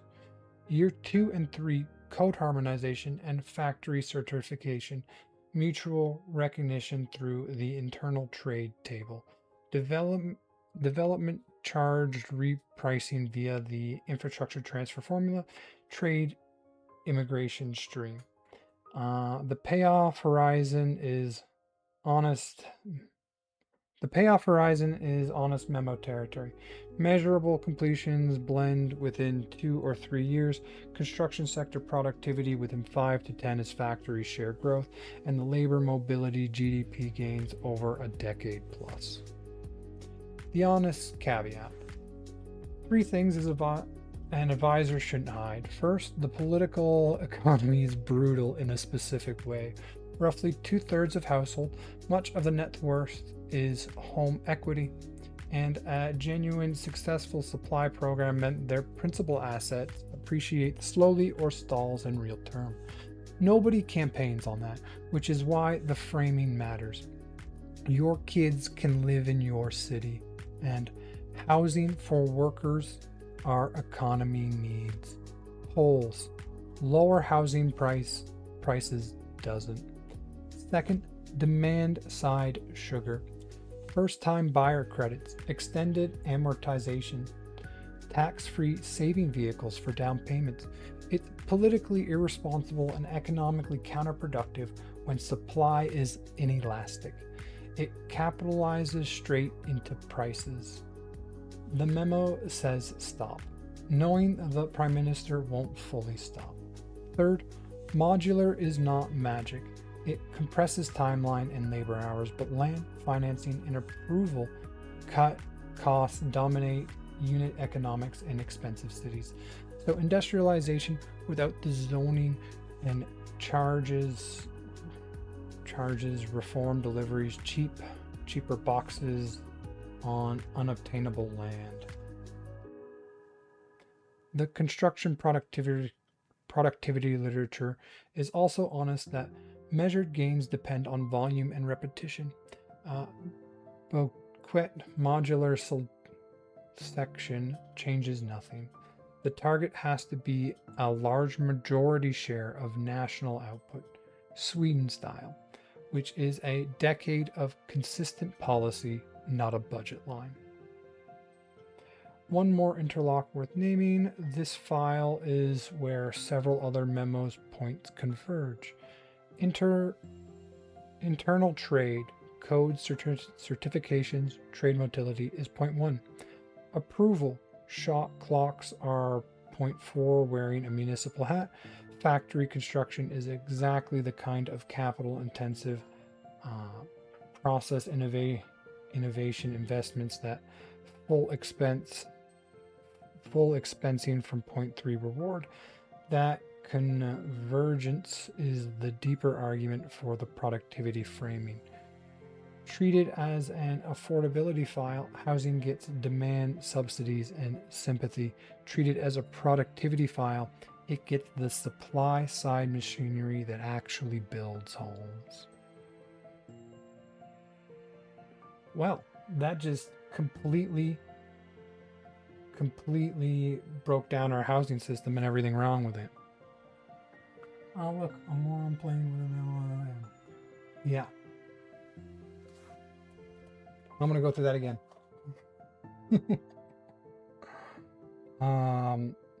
Sometimes when I'm reading, I lose track of what it's actually saying. So let's.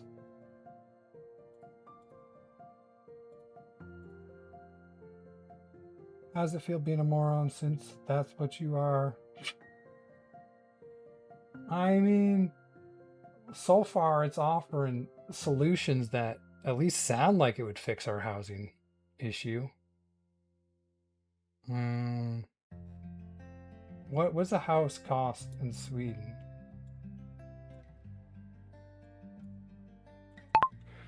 What's the average price of a home in Sweden?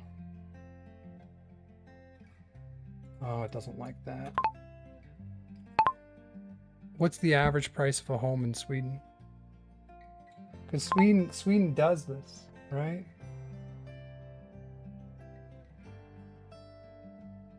Okay, well. So they're ranging from 4. We'll put it in the middle. So 500,000. What's Canada's home prices at? Now I got you here somewhere.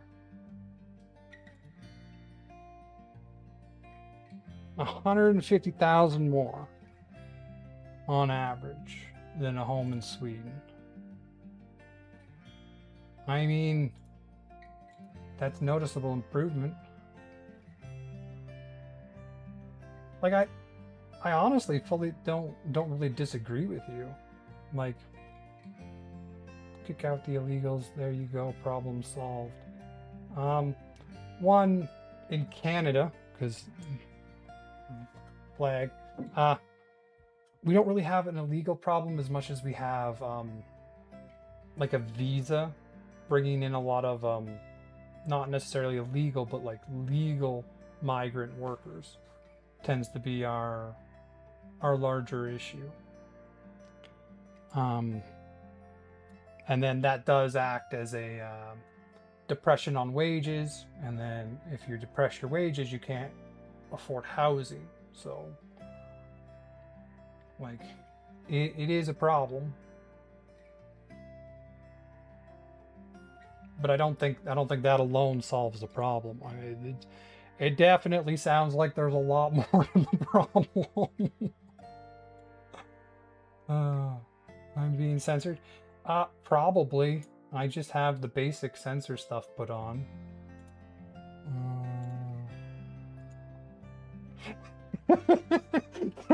I went to kick AI mod. You got three banned issues. Let me see. Housing issue can be solved by kicking out. Canada is being flooded with idiots. That's even worse than what's happening elsewhere. All your business will soon be taken over. Yeah, it looks like the AA mod is definitely censoring you. You know, immigration. I'm not going to talk about that in depth. It is on the list. It is definitely. I'm going to move it up on the list.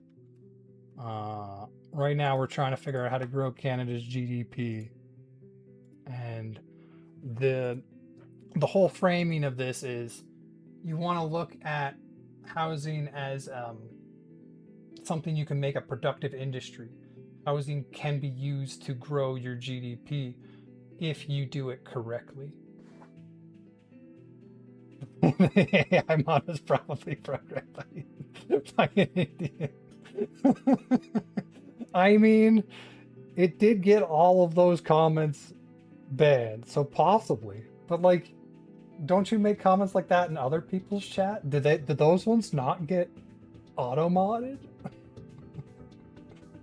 I feel like if my auto mod gets it, then it should be gotten everywhere. So it shouldn't be a surprise.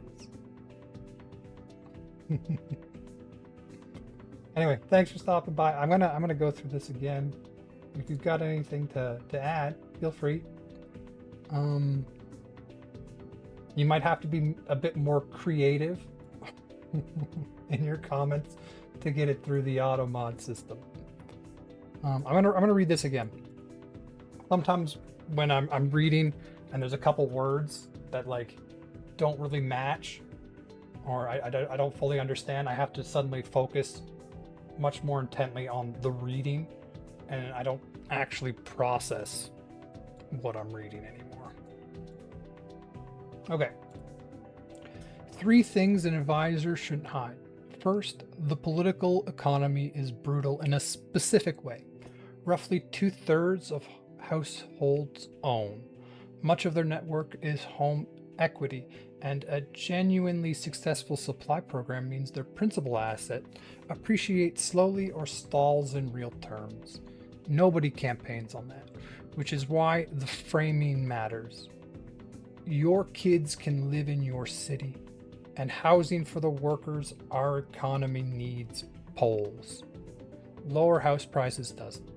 Second, demand side sugar.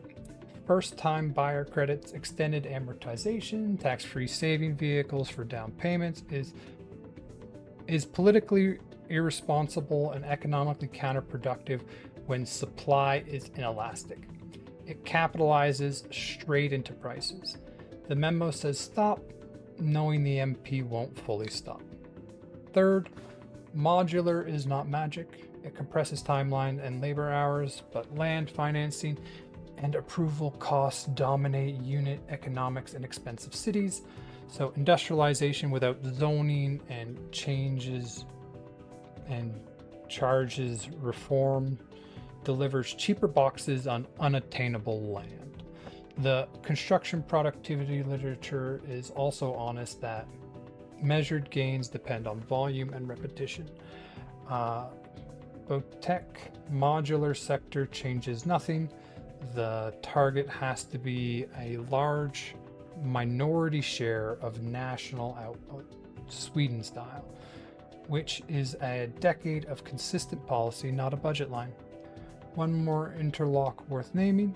This file is where several other memos points converge. Internal trade, code, certification, trade mobility is point 1.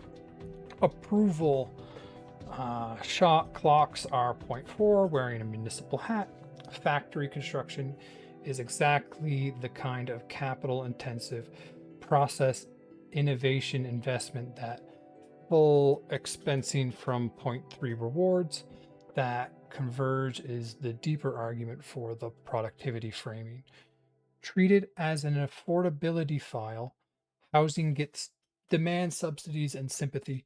Treated as a productivity file, it gets the supply side machinery that actually builds homes.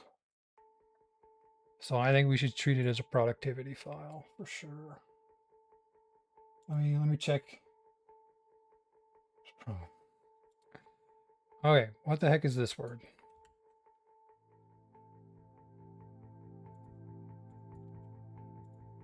Boutique. Boutique.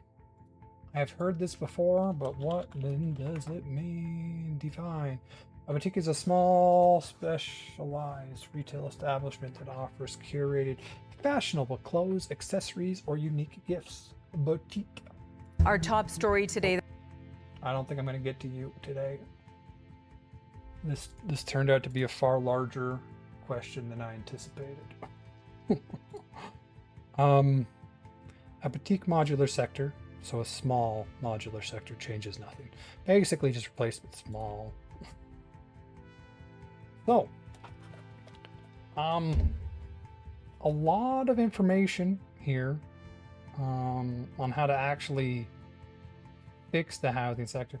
Like I said, zoning is so important. Like, you almost have to remove that from municipalities.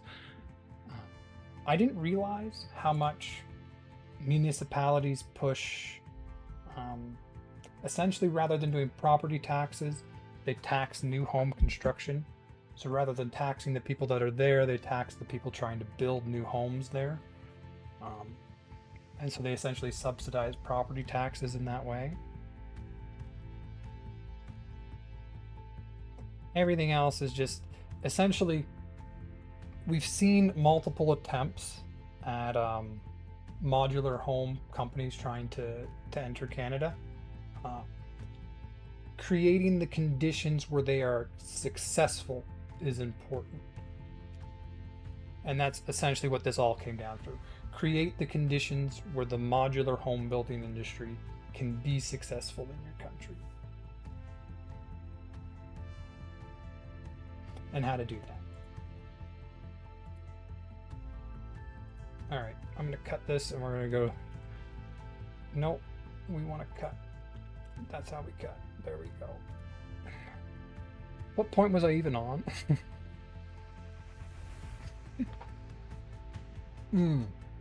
Okay.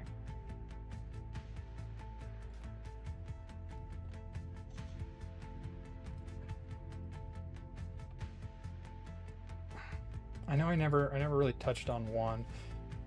Okay, that was 0.5, 0.6, 0.7.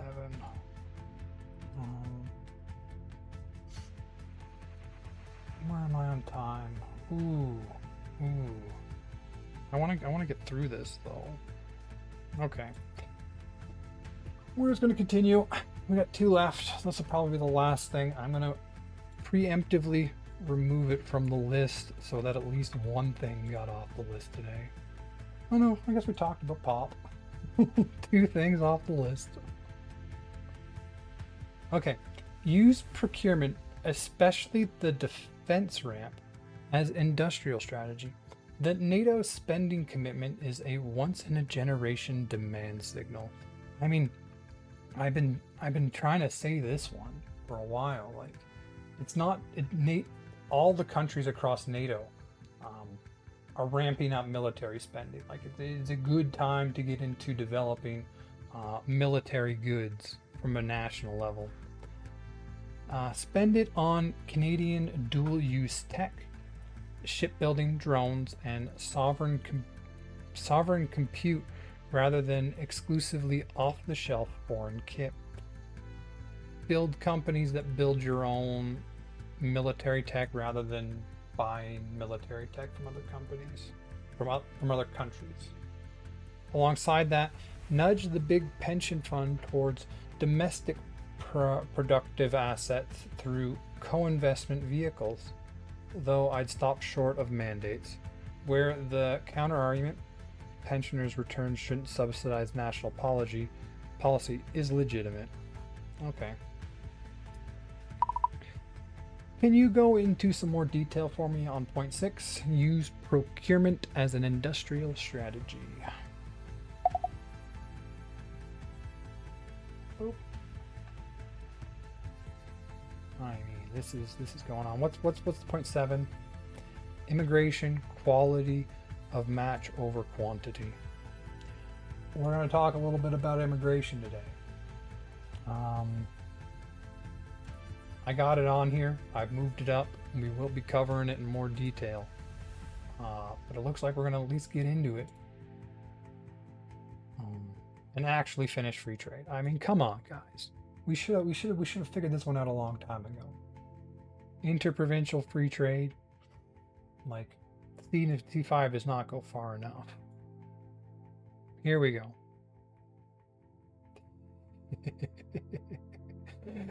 Oh, let's go. This, I started a new one, right? Yeah, we're good. This one is about noticing that Canadian state. Okay. This one is about noticing that the Canadian state is quietly one of the largest customers in the economy, and that it has historically spent that money as a pure purchaser, optimizing each transaction rather than as a strategic actor shaping what industries exist here. The opportunity in front of this government is unusually large because of one number: the NATO commitment trajectory toward 2%, and now the alliance push towards 5%. 3.5% core defense plus 1.5% defense adjacent infrastructure means Canadian defense spending is set to roughly double or more over a decade. Tens of billions of new annual demand. That money gets spent either way. The strategic question is whether it builds Canadian industrial capacity or becomes a wire transfer to foreign primes. The theory: demand push beats supply. Oh gosh, I got that. Oh. The theory: demand pull beats supply push.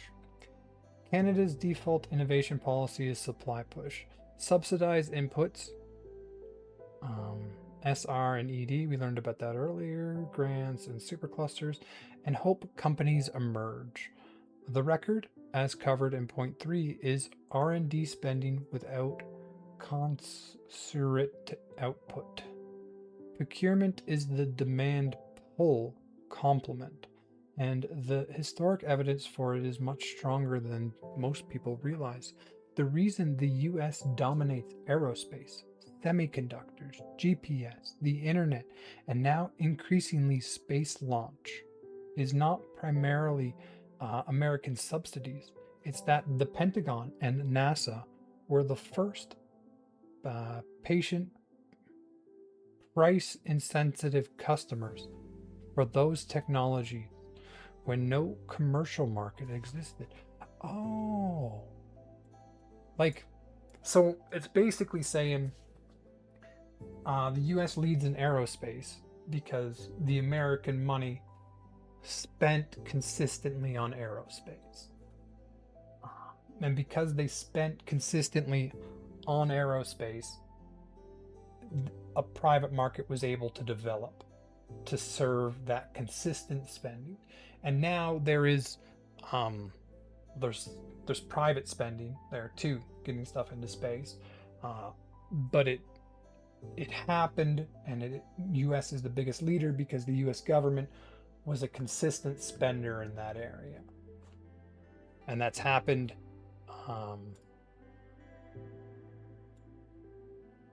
in a lot of industries. Semiconductors, GPS, the internet, and now increasingly space launches. So the space launch industry. Price insensitive customers for those technology when no commercial market exists. Silicon Valley's founding customers were missile programs.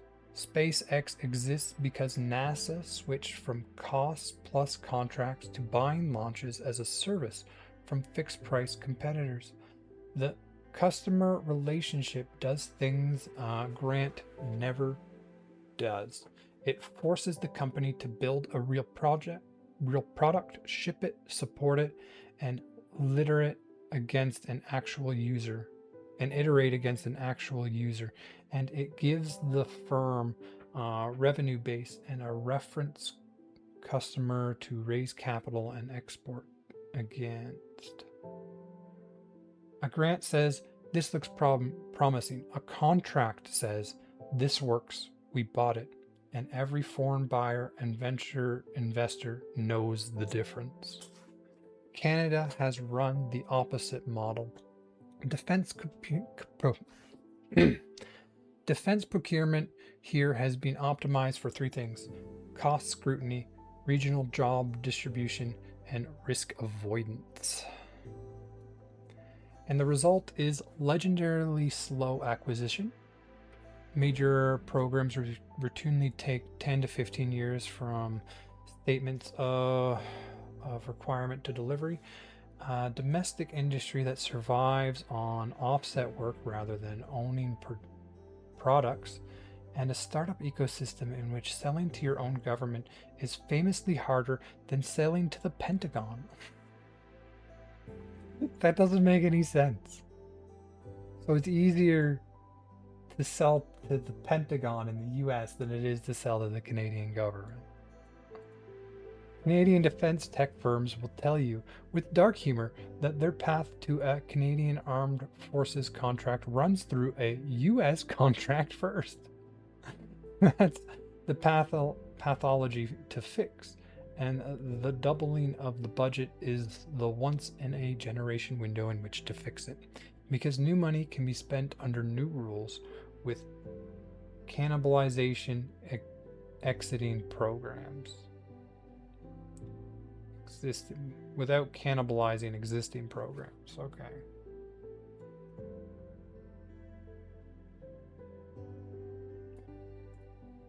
What to actually buy? Canadian. Picking lanes honestly.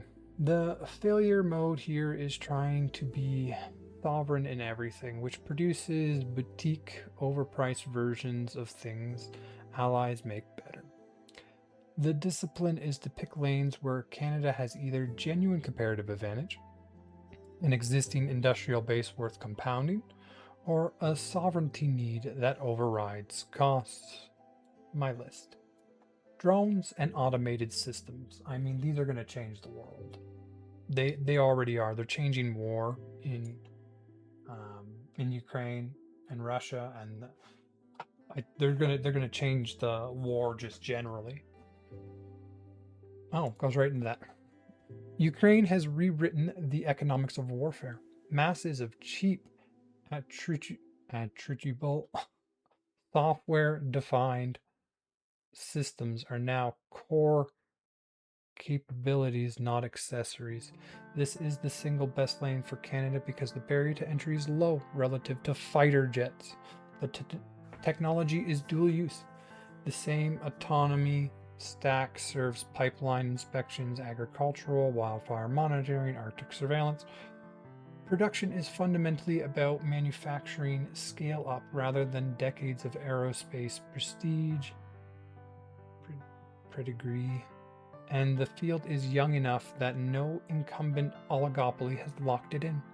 The procurement model that works, proven by Ukraine and being copied by the US Defense Innovation Unit, is buying continuously in volume from many competing suppliers with rapid iteration rather than one extensive 10-year program. Canada should stand up a standing drone procurement pipeline, annual buys, published requirements, fixed price competition open to firms without prior defense contracts, and a pathway from prototype purchase to volume order measured in months. Arctic surveillance and sovereignty tech. Nobody else will build for our geography as a priority. Over-the-horizon radar, underwater sensing for the Northwest Passage, satellite constellations for Arctic coverage, cold weather autonomous systems. Canada has legitimate strengths. The RADARSAT, man, they're getting long. The acronyms. Lineage. The MAD's space robotics, a real remote sensing sector, and the customer need is permanent, structurally Canadian. This lane also plugs into NORAD modernization money, which is already committed. Shipbuilding with honesty. The National Shipbuilding Strategy is the cautionary tale in the files.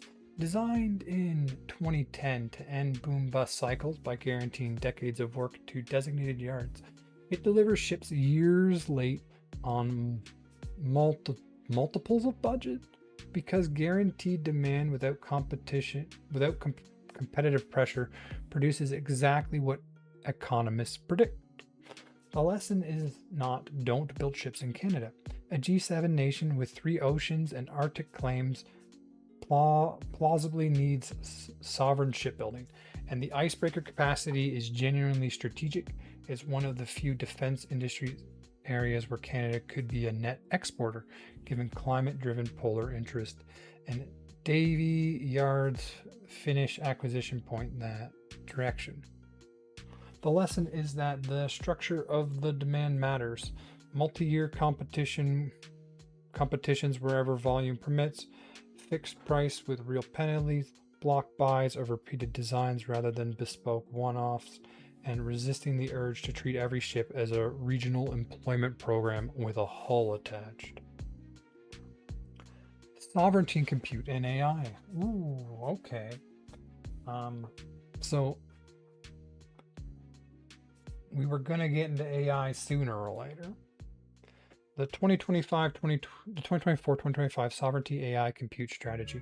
Roughly $2 billion is the right instinct.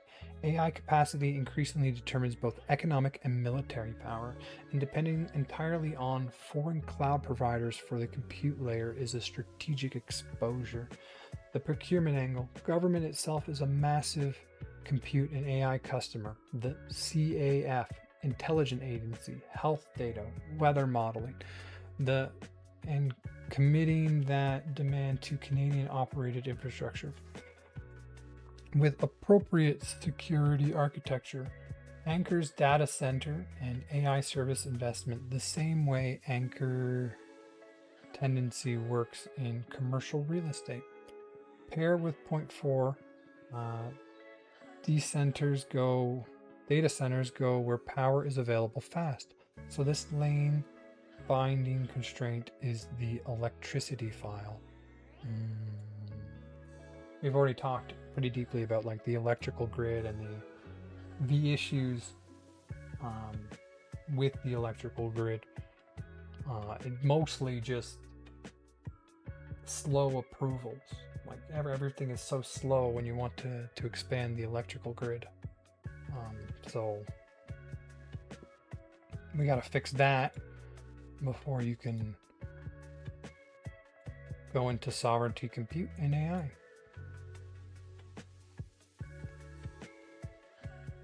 I think it's important to have compute in your own nation because I think it's going to be like an important resource, kind of like how oil is now. Compute will be an important resource and a geopolitical resource in the future, but it has to be done right.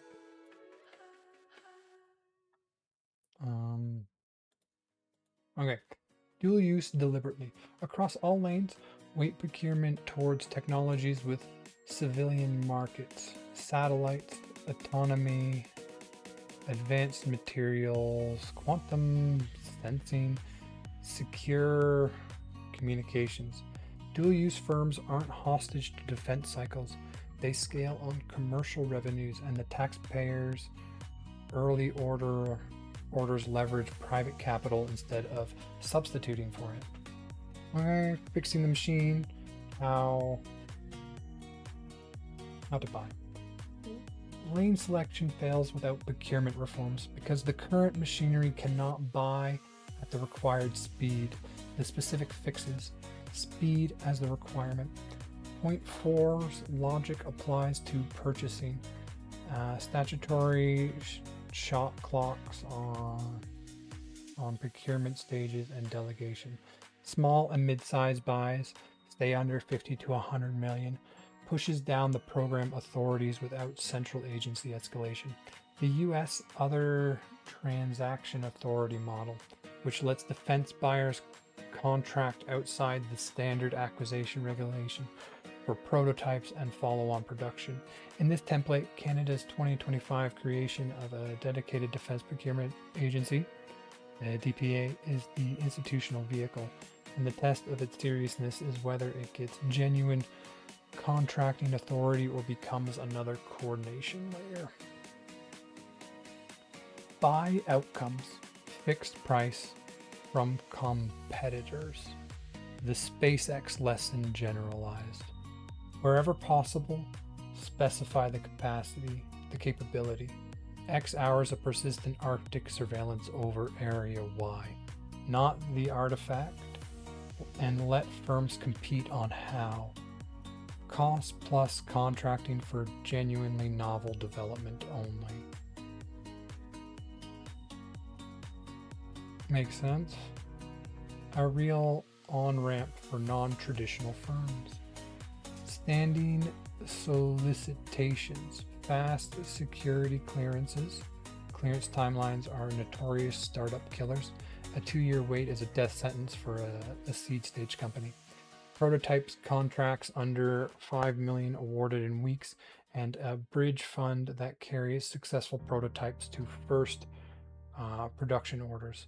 The valley of death between demo and program of result is where most defense startups die in every country, and the countries fixing it, the US with the Office of Strategic Capital, and several European states post-Ukraine, are eating our lunch for talent.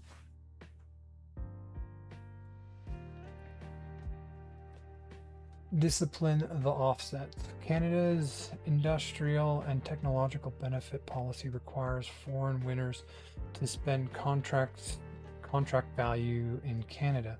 In practice, this produces a lot of low value made work and consulting spent countering at face value. Reform. Weight the credits sharply towards IP development and owned in Canada. Equity investment in Canadian firms and export generated work, or where a foreign platform is simply the right buy, fighter jets, negotiate for substantive software and integration work performed here, which is where the decades-long value lives anyway. Okay, how much longer? Okay, we got 2 more. We'll power through these. The pension-funded piece. The adjacent lever, Canada's largest pension fund, CPP Investment, Ontario Teachers, PSP, and peers, manage on the order of $2 trillion plus, invest globally with justified sophistication, and allocate a striking small share of Canadian productive assets. Private Canadian companies, infrastructure, venture. Periodically, someone proposes mandating domestic allocation, and the fund correctly respond that their frugality duty is to beneficiary and not to industrial policy. And that forced home bias is how you get politicized underperforming funds. See many European examples. Politicized underperforming funds. Okay, well, how do you fix that? The mandate debate is mostly a distraction from the workable version, co-investment structure that changes the risk-return math rather than the rules.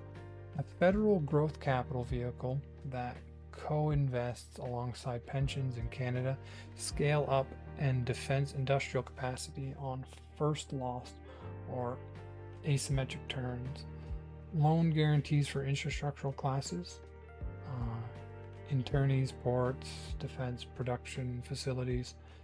That makes Canada brownfield risk pencil against foreign alternatives. And connecting to this point's core, procurement itself as the de-risk instrument, because a company holding a 7-year government production contract is precisely the kind of predictable cash flow asset pension funds love. The fund the fund's actual stated complaint about Canada is not patriotism defect, but pipeline defect. Too few investable large assets. Defense industrial bailout, transmission, and poor create the pipeline. Sell it to them as product, not duty. Sell it to them as product, not duty.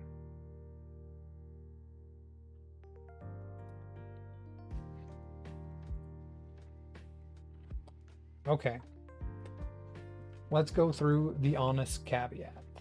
4. Because this file has sharp edges, first, the entire strategy lives or dies on resisting regional disruption politics. Every procurement dollar attracts ministers wanting it spent in their province, and the graveyard of Canadian industrial policy is full on capability decision making as employment decisions. The shipbuilding overruns are substantially this: the discipline required, award on merit, let winners cluster where they cluster, is politically unnatural.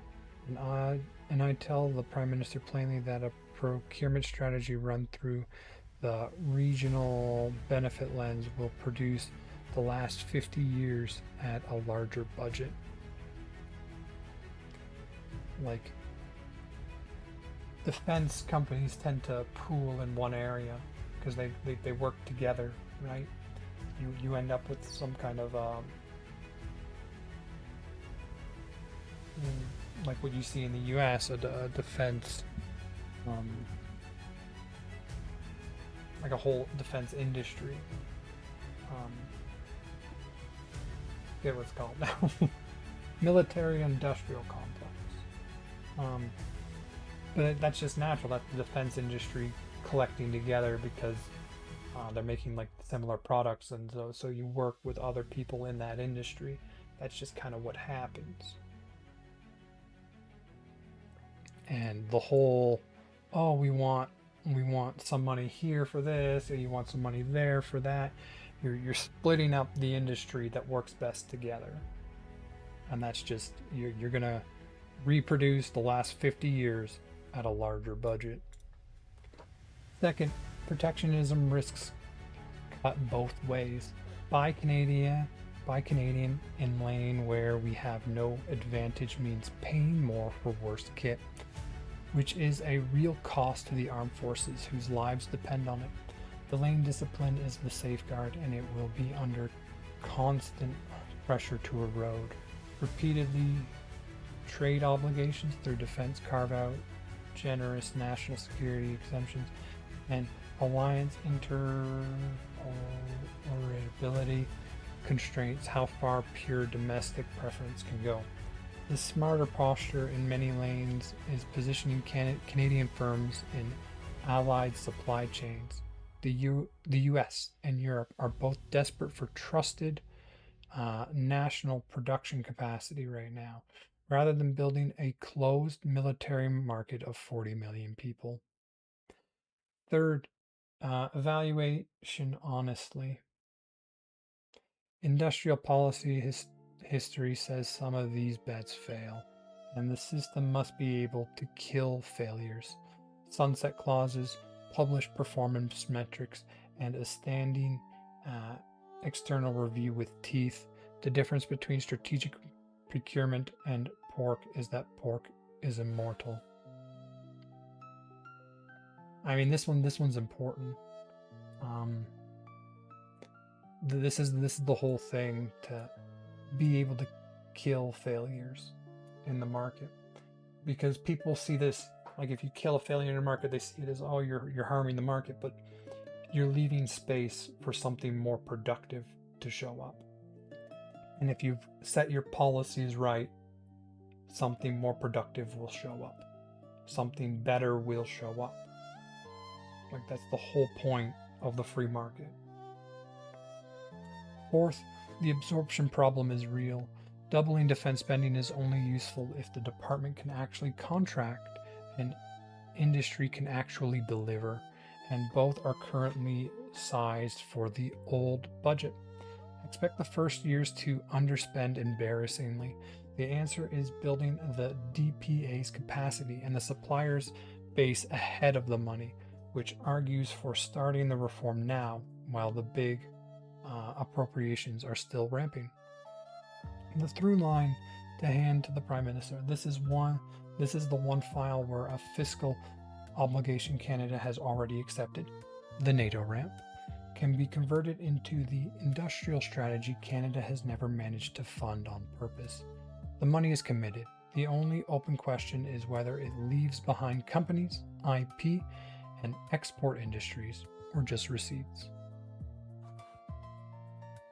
I'll be honest, there's some stuff in the middle here I didn't really understand.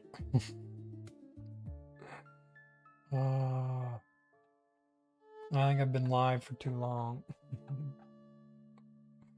What else? What else do we got? Immigration. I think I might cover that one in the next video.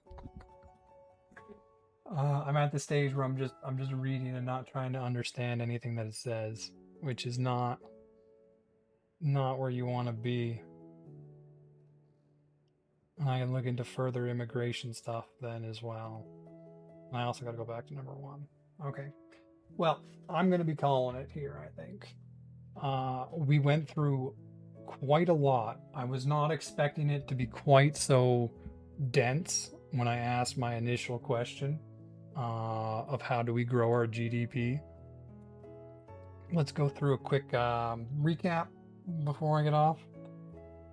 Treat competition as a policy. Treat competition policy as supply side policy. Oh, this was the whole oligopoly stuff. Yeah, oligopolies are so bad. Make capital cheap and IP sticky. That's just reforms. That was all about making things faster to get through the government and giving incentives for IP to stay in your country so you can capture the continued value of that. Makes speed itself deliverable. This one gets really into like how long it takes for a project to get passed. Ooh, treat housing as a productivity file. As soon as you look at housing as an industry and a means to grow your GDP and not just as an affordability case, you can actually do some amazing things there. And then this is the one we just did, use defense as a way to build industry, because you got to spend the money anyway. You might as well spend it to grow your own economy. Leave behind IP, businesses. I think it said it right at the end really well. The through line to hand to the Prime Minister. This is the one file where a fiscal obligation Canada has already accepted, the NATO ramp, can be converted into the industrial strategy Canada has never managed to fund on purpose. The money is committed. The only question is whether it leaves behind companies, IP, and export industries, or just receipts. We get to choose that now. All right, I'm going to be getting off. Well, I guess I got to keep that here, moving my mic away. I hope you all have a good night. I will be back probably Monday. Not 100% on that, because I got company coming over, but we'll see. Probably Monday, 6. I hope you all have a good night. Okay, we got to stop vertical first.